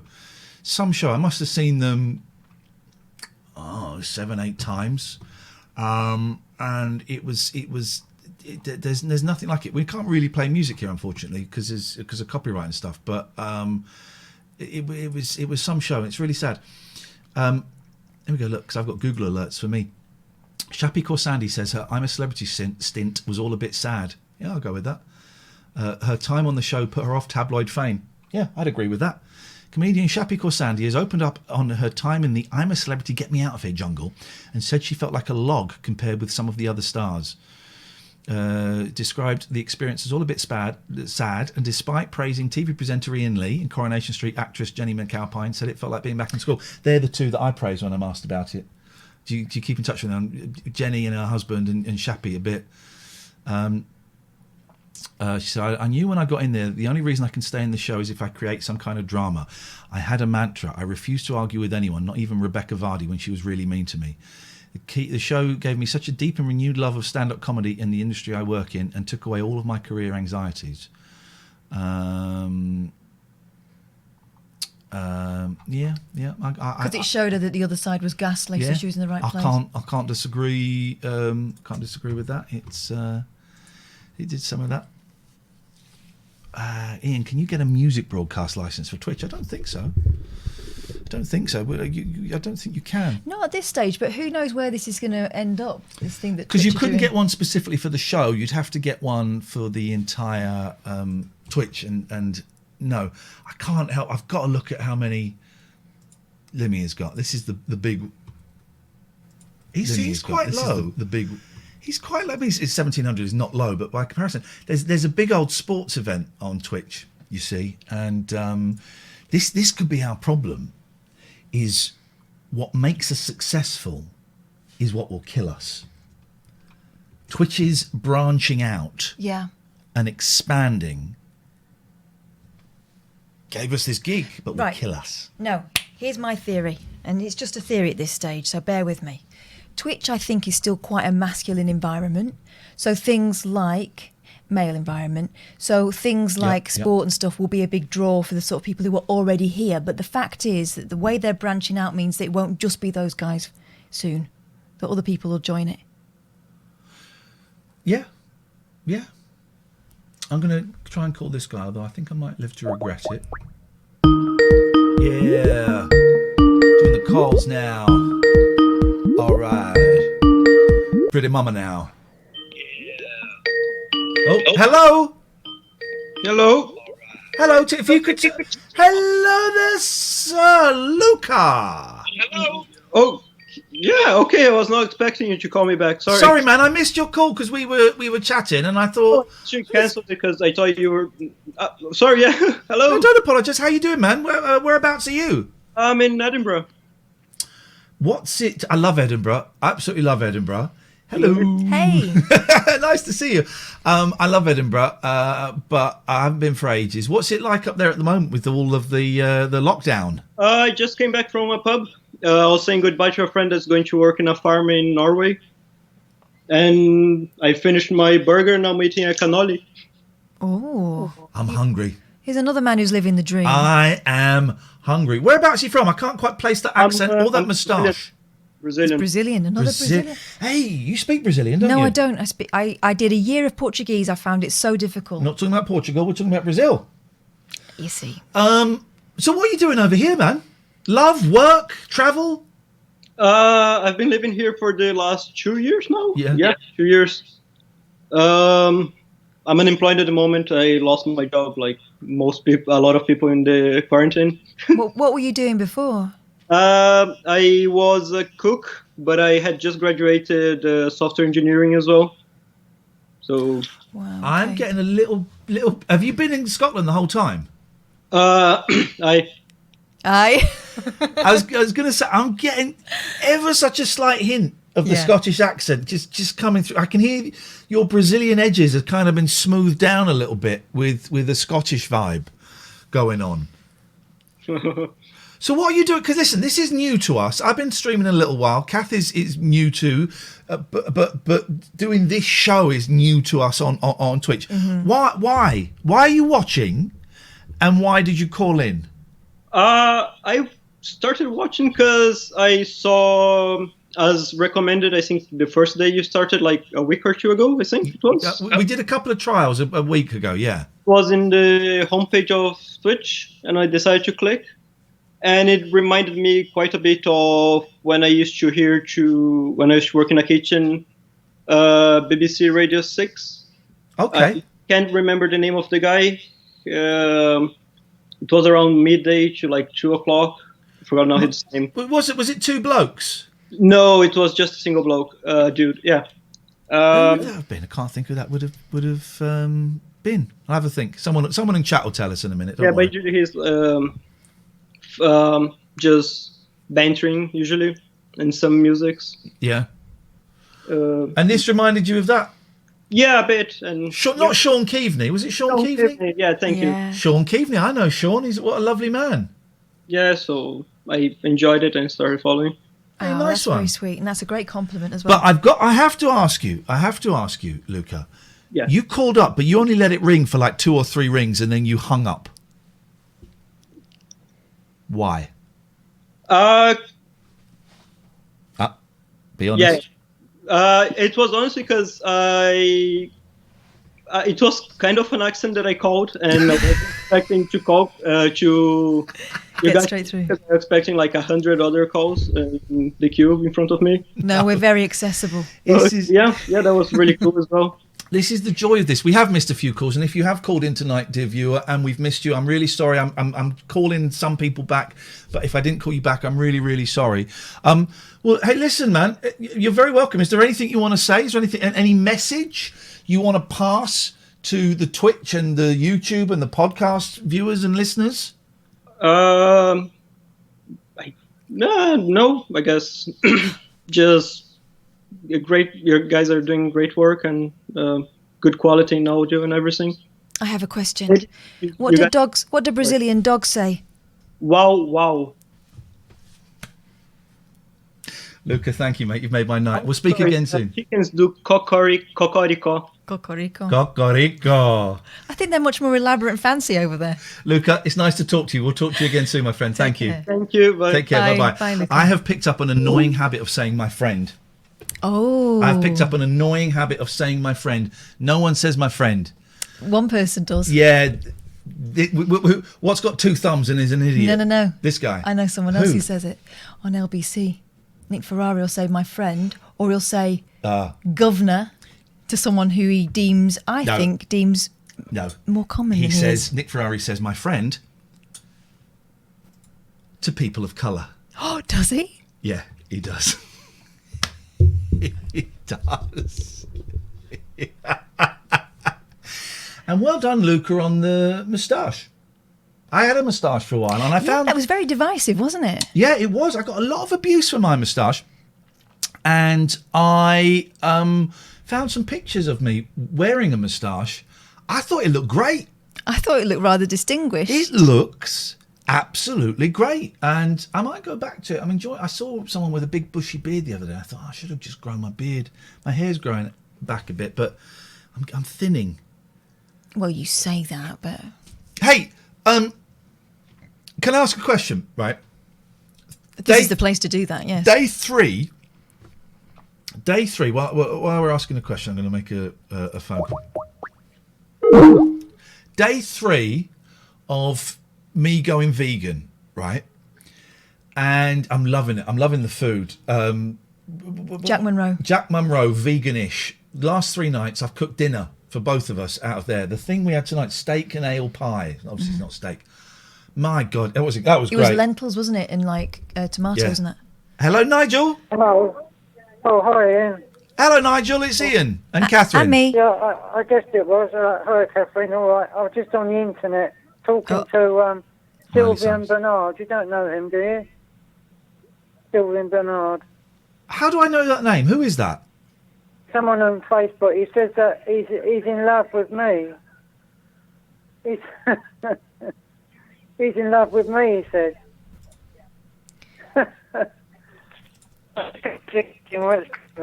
I mean, it's not. It's nice to have very people. easy to be in love with you, I would imagine. Isn't it? It's nice to have someone. It's nice to be loved. Balcony shirts. Scott says Nick Ferrari calls posh people sir. He's absolutely right. People of colour, my friend, and poor people or people he deems to be a bit common. Sport. He does. He absolutely does. Absolutely I does. told him I like Christian Stewart. But he is Christian. Could you go and stand in the place where you get a signal, Nigel? Is that better? Yeah, perfect. Yeah, this man on Facebook is Christian Stewart's real father. Her father. Her father's on Facebook. I'm going to be honest. I don't really know what you're talking about. You don't use it so much as me, do you? Facebook. Not Facebook or Star Trek. No. No. I haven't got your video on because I have a job to get your signal. It's I mean the trouble, like the phone's bad, isn't it? So the video is even worse. It just keeps going on. You said it's expensive anyway, isn't it? It could work Well, out if you're not using Wi-Fi, if you're just using your data, then watching anything on the internet uses up a lot of data. I think I can play a rerun of the show. That might be cheaper. Yeah, well, straight after this show, Monday's show is going to go up on my YouTube channel. It's up there. It's just waiting for me to click. What about tonight's show? Will that be? Tonight's show will go up on Thursday, on Saturday, I think. Oh right, yeah. I think. So I was on a couple of days ago, so that's already been. Oh, that's not up yet, is it? No. No, we have to. Monday's show I was Some on. old ones are up there. We have to wait 48 hours before we can release the YouTube video or the podcast. Oh, will they go onto YouTube so I can get it? Literally clearer? what I just said. Literally what I just said. So they go on not just on Twitch, YouTube as well. Then It's going to go on YouTube 48 hours. So at midnight, when this show finishes, 15 minutes. In fact, you know what? I'm gonna break the contract. The contract is being broken. 15 minutes early. I'm going to go onto YouTube. I'm going to go to my videos. Bless you. Did you sneeze? No, I withheld it. Okay, YouTube Studio. I'm going to go to my videos and Monday's show, which was the 20th. Be up earlier, won't it? Oh, hang on. No, that's the 10th of July. So this one, the Bob Mortimer... Here we go. Here's the full show. Published. So you've already done it then? Bob Mortimer's... He's just done it now, Nigel. Bob Mortimer's interview is going up as a separate video. Published. And I can... Is Bob Mortimer the one on TV in dramas and things? Yes. No. That's the Bob Mortimer. Oh, I know him now. Yes, I recognise his face. It's in my head now. I don't know what he looks like. I thought you'd found his page just there. He's in your His face head. had blinked into Now, focus. listen, Nigel, we're coming to the end of the show. Do you fancy singing us... nearly finished. Yeah, do you fancy singing us a little song? But a smile, though your heart is aching. Smile, even though it's breaking. When there are clouds in the sky, you'll get by. If you smile through your tears and sorrow, and maybe tomorrow you'll see the sun come shining through. Or you just smile. Good night, Nigel. Good night. There we go. I like the end of Nigel's songs a lot more than the beginnings sometimes. They're just so much more elaborate. I kind of just have to go to my happy place. There's a message. Oh, I'll get to it. Yep, that was worth doing. That's a pocket dial, is it? That was worth doing. Do we need to do one more of these? Yep, go the other way. Right, let's do. Always go the other way. Always go. Start. The other way. So there we go. No, hang on. That one is the way we go. Let's not talk about that cat yet. Go, Catherine, go. Gregorian, Emerson, family law solicitors try and take the legal Gregorian out of some of the most difficult times in your life. They concentrate on the psychological as well as the legal. They try and take the what's it called? Combativeness? I'm waiting. I don't know. You tell me. Anyway, they try and make it as easy as possible for everybody. Combativeness, you in a minute. and they're generally nice people. Who Listen, when you walk into don't stir it up. You walk into a solicitor's for a divorce, it is bleak, man. Whatever the reason for the divorce, it is bleak. And with Gregorian and Emerson family law solicitors, they are aware of how bleak it can be, and they use a unique combination of kind of legal and psychological approach to it to make you feel as comfortable as you can be in what is a really bleak situation. They're really, really good people. I know that Richard Gregorian has a good heart because he has helped out so many of the listeners to our show over the past few years, and he always says, "Don't say it was me." And quite often he'd say, if you want to take credit for it, guys, you can have that. So we've got some testimonies, which, Richard, I will read some of the testimonies out tomorrow. But also important to point out that they represent as many mums as they do dads. gelaw.co.uk. I said now, gelaw.co.uk. Hey, Kat! SommersWasteSolutions.com is proud sponsors of Bob the Cat.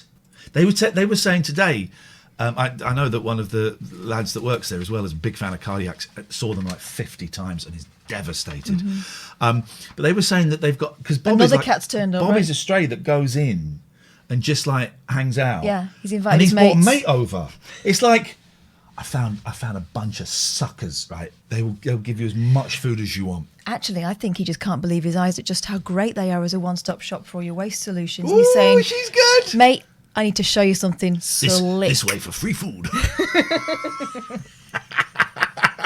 They got national coverage, and they can manage waste from organisations across the UK, from like a tiny little shop to like a huge hotel, hospital. You know, they can do everything, right? You want a skip, they'll bring you a skip. They are massively flexible. They can sort out your food waste, your toxic waste. Confidential waste. You know what I'm saying? You want those pictures got rid of. If you think, yeah, but I don't want them to drive off, because supposing there's, I've watched a lot of Arnold Schwarzenegger films recently, including The Sixth Day. Supposing like they take my confidential documents, and then someone robs that van, and then my pictures are exposed.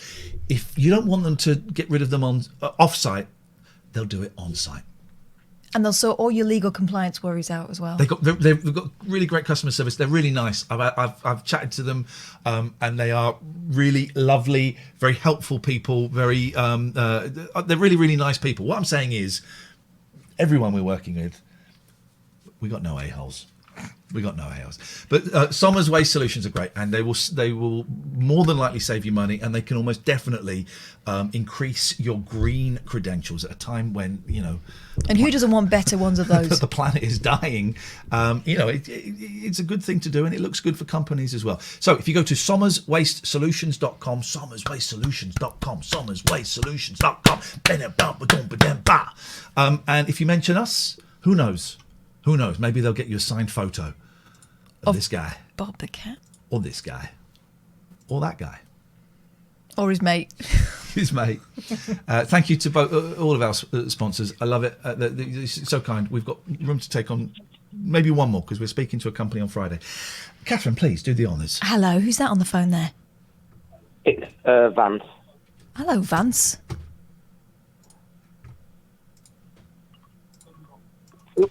How can we help you, Vance? Vance, don't go shy on us. So there's a delay. Sorry. Turn off the Twitch stream and just listen to us on Skype if you can. Otherwise, it'll get confusing. Yes, mate. On Skype. Sorry. You'll hear it in a minute. Right, doing it now. Sorry. That's all right. Sorry, guys. First of all, fantastic that you're back on. I'm so happy. I've been waiting for ages to call in. I've got a personal dilemma, and it's this.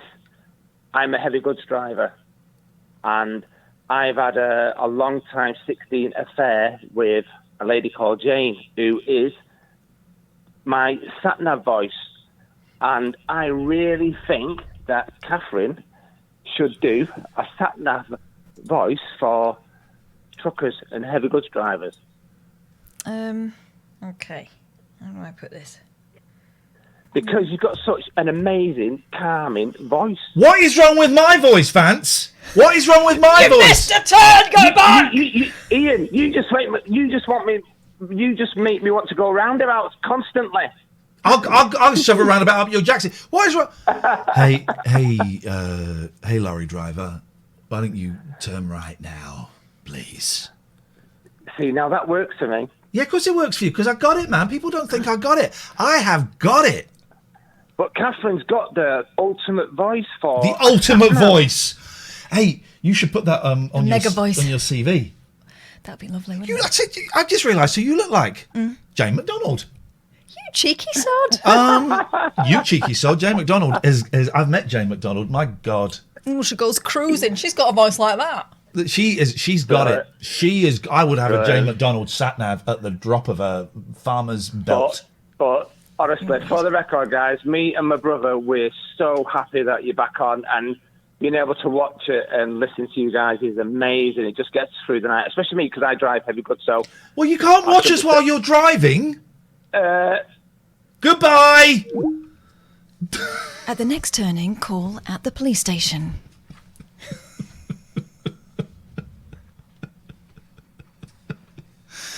How would we? No, I mean, I was going to say I want to find a kid and give him some money, but it doesn't always work like that. Actually, they don't normally. It's not normally labelled. I need $10. Needy child. Yeah. Let's just see who's interesting, shall we? No. Remember when sat navs were a thing? No one has a sat nav now. I downloaded one that was a New York grandmother. You don't listen to me. He was like berating me the whole time. Fun for like 15 minutes. Yeah, I turned it off then. I remember I downloaded Waze because someone said, "Oh, you can record your own voice for it." And I thought I'd get the kids to do it, and I couldn't be bothered. But do you remember sat navs like TomTom? No, but they were important because big old chunky things. They were the transition between printing it off from the AA route finder and hoping that you could quickly look down or put it in your I used to put it in my visor. When I was a roving reporter, I used to get lost all the time. I'd be like, right, what are the next 5 steps? Right, here we go. And dangerous, obviously dangerous. And then you had the sat nav saved my bacon. Well, hang on a minute. Why have you missed out the first step of that? The map. I wasn't really that's the olden days. Yes, I know. I used to have to use a map. I didn't pass my test till after I finished university. Hello, Alistair. I just got in at the end, Ian. Dirty boy. I enjoyed the Japanese lady earlier. I'm going to have to try and subscribe to Subscribe. her. Well, I've invited her onto the show, so I'm hoping that she'll come on. I love it. I love stuff like that. Mm-hmm. Yeah, and it's a lot of education, a lot of stuff that you wouldn't know. But my question tonight for both of you is this. I've thought about doing a stream, okay? Alistair's film review exclusive. What do you think? How would you make it exclusive? Because there are a lot of those out there, and you've got to really have a Well, it'd be unique exclusive selling because point. it would be exclusive. It's just Alistair. Because Alistair is doing it. I don't know any other film review streams that he's doing. Okay. Go on, Catherine. Well, I like the ones you used to do for us Netflix films that nobody's watching. I didn't feel he was committed to that. I did not feel he was committed to that. I think that what I like to do reviews of films that are kind of easily available. I don't like to do reviews of sort of films that are in the underground, if you know what I mean. So, I've currently lost my subscription to Netflix. Has your mate changed their password? Because let's be honest, half of the people that watch Netflix do not pay for Netflix, do they, Catherine? Half the people that watch your Netflix don't. Exactly. So what are you going to do? Like the big Sunday? Do a big Sunday afternoon film. No, I was thinking this. They used to get like a Friday night movie or a Saturday night movie, and you don't. You used to watch what was on at your grand's. Yeah. And it would be like The King and I, or it might be a war film, or it might be and it might be a western or something. But you watched what was on, whereas my kids now complain if I put something on that they've not seen before. Mm. They want to watch the same thing over and over. Do you remember back in the day when we all got excited at Christmas and we looked at the Radio Times to see what was coming on? Used to highlight it. Funny Girl was like the BBC standard Christmas film, and The Sound of Music. Those are the days I love. Not all this. You're an old man. Yeah, not all this killing and violence that goes on. And that's just on EastEnders. I watched some terrible. You've been watching a lot of killing and I violence, watched haven't some. you? Most. Here's the conclusion I've come to. Mostly of scripts. Most films are rubbish, right? And yesterday I watched Cobra, starring Sylvester Stallone. Bridget Nielsen, very beautiful, but lousy Statuesque. film. And today I watched Day 6, The Sixth Day, I think it's called, with Arnold Schwarzenegger. He plays a guy called Alex Gibson. Adam Gibbons or something. I mean, it was a very unusual name for an And Austrian. there's he gets cloned. And so there are two Arnies, quite recent, 20 years ago. When I was a kid, 20 years ago meant the Beatles' Rubber Soul. I hadn't done Sgt. Pepper at that point. They really were crap. I've worked out the formula for films. It's nice bit, runny shooty bit, drivey bit, secret hidey bit, runny shooty bit, slowly walk away bit. Well, maybe you should watch some like classic Italian films or something where there's some jumping around in fountains and there's a sort of booby bit as well. I like booby bits. Anyway, another killer of a show. Talking about killing, a killer of a show. Keep going. Don't get disheartened by numbers, Ian. It don't matter. It don't matter. Thank you, Alison. Nice to talk to you, mate. Thank you. Missed loads of calls. I'm really sorry because the way it's up is literally Skype, and I'm just clicking on them as I see them. So if I've missed you tonight, I do apologise. Don't take it personally. Hello, goodbye. Hello, goodbye. Too late. It's gone to bed. We are on weeknights, 9:00 British time till midnight. We will go on a bit longer sometimes. It's just a bit tricky this week because of kids and I'm going to college tomorrow. But we will do it at some point. Hello, caller. Let me come in. Hang on. Hello. Look at that. Who's that Hello. with you? Who's that beauty with you? That's Marty. Is Marty fast asleep? He is fast asleep. He was awake before when I was calling for. But I thought I'd show him off. Look at Marty. Look, he's out of it. Look at that, man. There's one eye open. No, he's awake. Hello, Marty. Hello, Marty. Walkies. No, don't do Walkies, that. Marty. Oh, don't do that. Don't do that. Hey, man, how you doing? All right. Yeah, no, I just literally phoned to show off my dog. Well, you've done a cracking stellar job. He's beautiful. I'm not a dog person, but there's something about animals when they're asleep, man. There's just something magic about them, isn't there? Yeah. A big old beast like him, look.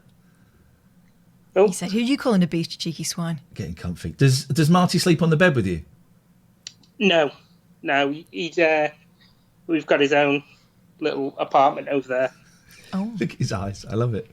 All right. Well, listen. Thank you for showing us, Marty. Thank you very much. Oh, I was going to go to another call and I just missed it.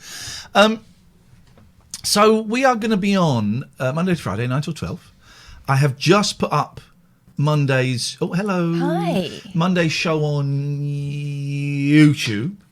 So you can watch that. There will be. What time is the podcast? Monday's podcast. 2. Right? So Monday's podcast goes up at 2:00 AM. So it'll be there when you wake up. And then when's Bob Mortimer going out as a Saturday. It's going to go out as Saturday. AM, So 2 a.m. The guests will go out as a little bonus podcast. There'll be a daily 45-minute to an hour long best of podcast. It really helps us if you subscribe, if you like, if you share, if you subscribe. Very close to 9,000 subs on my YouTube channel. Beautiful. Very close. So let's see what we can do there. Spread the word, please, because we don't assume that people are going to hear about us once we've put back on the shelf. I mean, look, honestly, I'm not worried about the numbers. This will build and this will grow. But yesterday we had 4,500 because there's a big sport thing on and we're slightly nudged over. We lose 3,000 viewers. So you can imagine what it's going to be like next week when we're off the front page and we're kind of having to fend for ourselves. But so yeah, as Catherine says, spread the word. Click follow on this, right? Click follow, and then there's a little bell you can click, I think, so you get notified when we come live. But you can rely on the fact that 5 nights a week we'll start at 9 o'clock and we will go on until, at least midnight. And, we'll keep you company. It's going to be, strange times for a lot of people. There's nothing on the radio anymore. So, spend some time with us. Here we go. I'm too generous. A permanent ban is a bit harsh, says On a Rainbow. I had just thanked the mods for explaining it to me. No, you kept on. You kept on. Appreciate I was being a pain. We'll knock it off. All right, you come back. But my eye is on you. My eye is on you. Polly says didn't get a notification today. Yeah, I think there was a few people saying that. I think there's a problem with that. I think there's been a bit of a problem with the ads. So there we go. Right.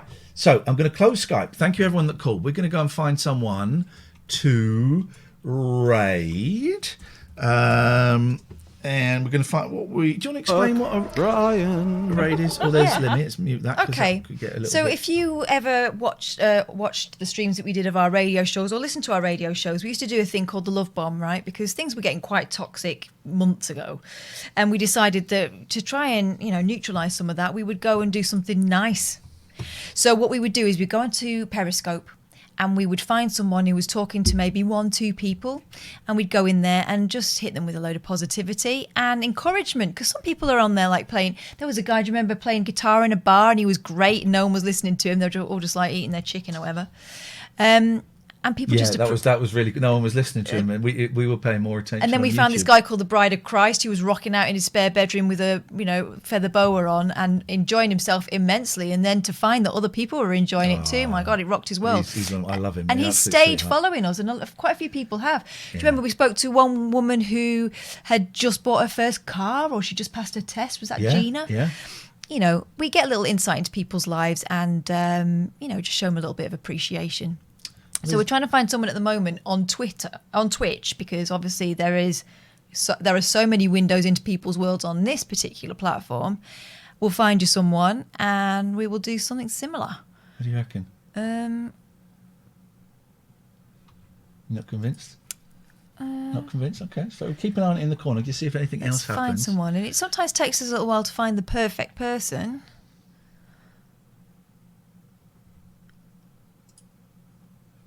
And what I'm doing is I've got a wall of people, and I'm just seeing. I like this one.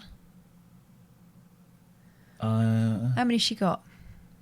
2 people watching. Shall we? Yeah. All right, we found someone.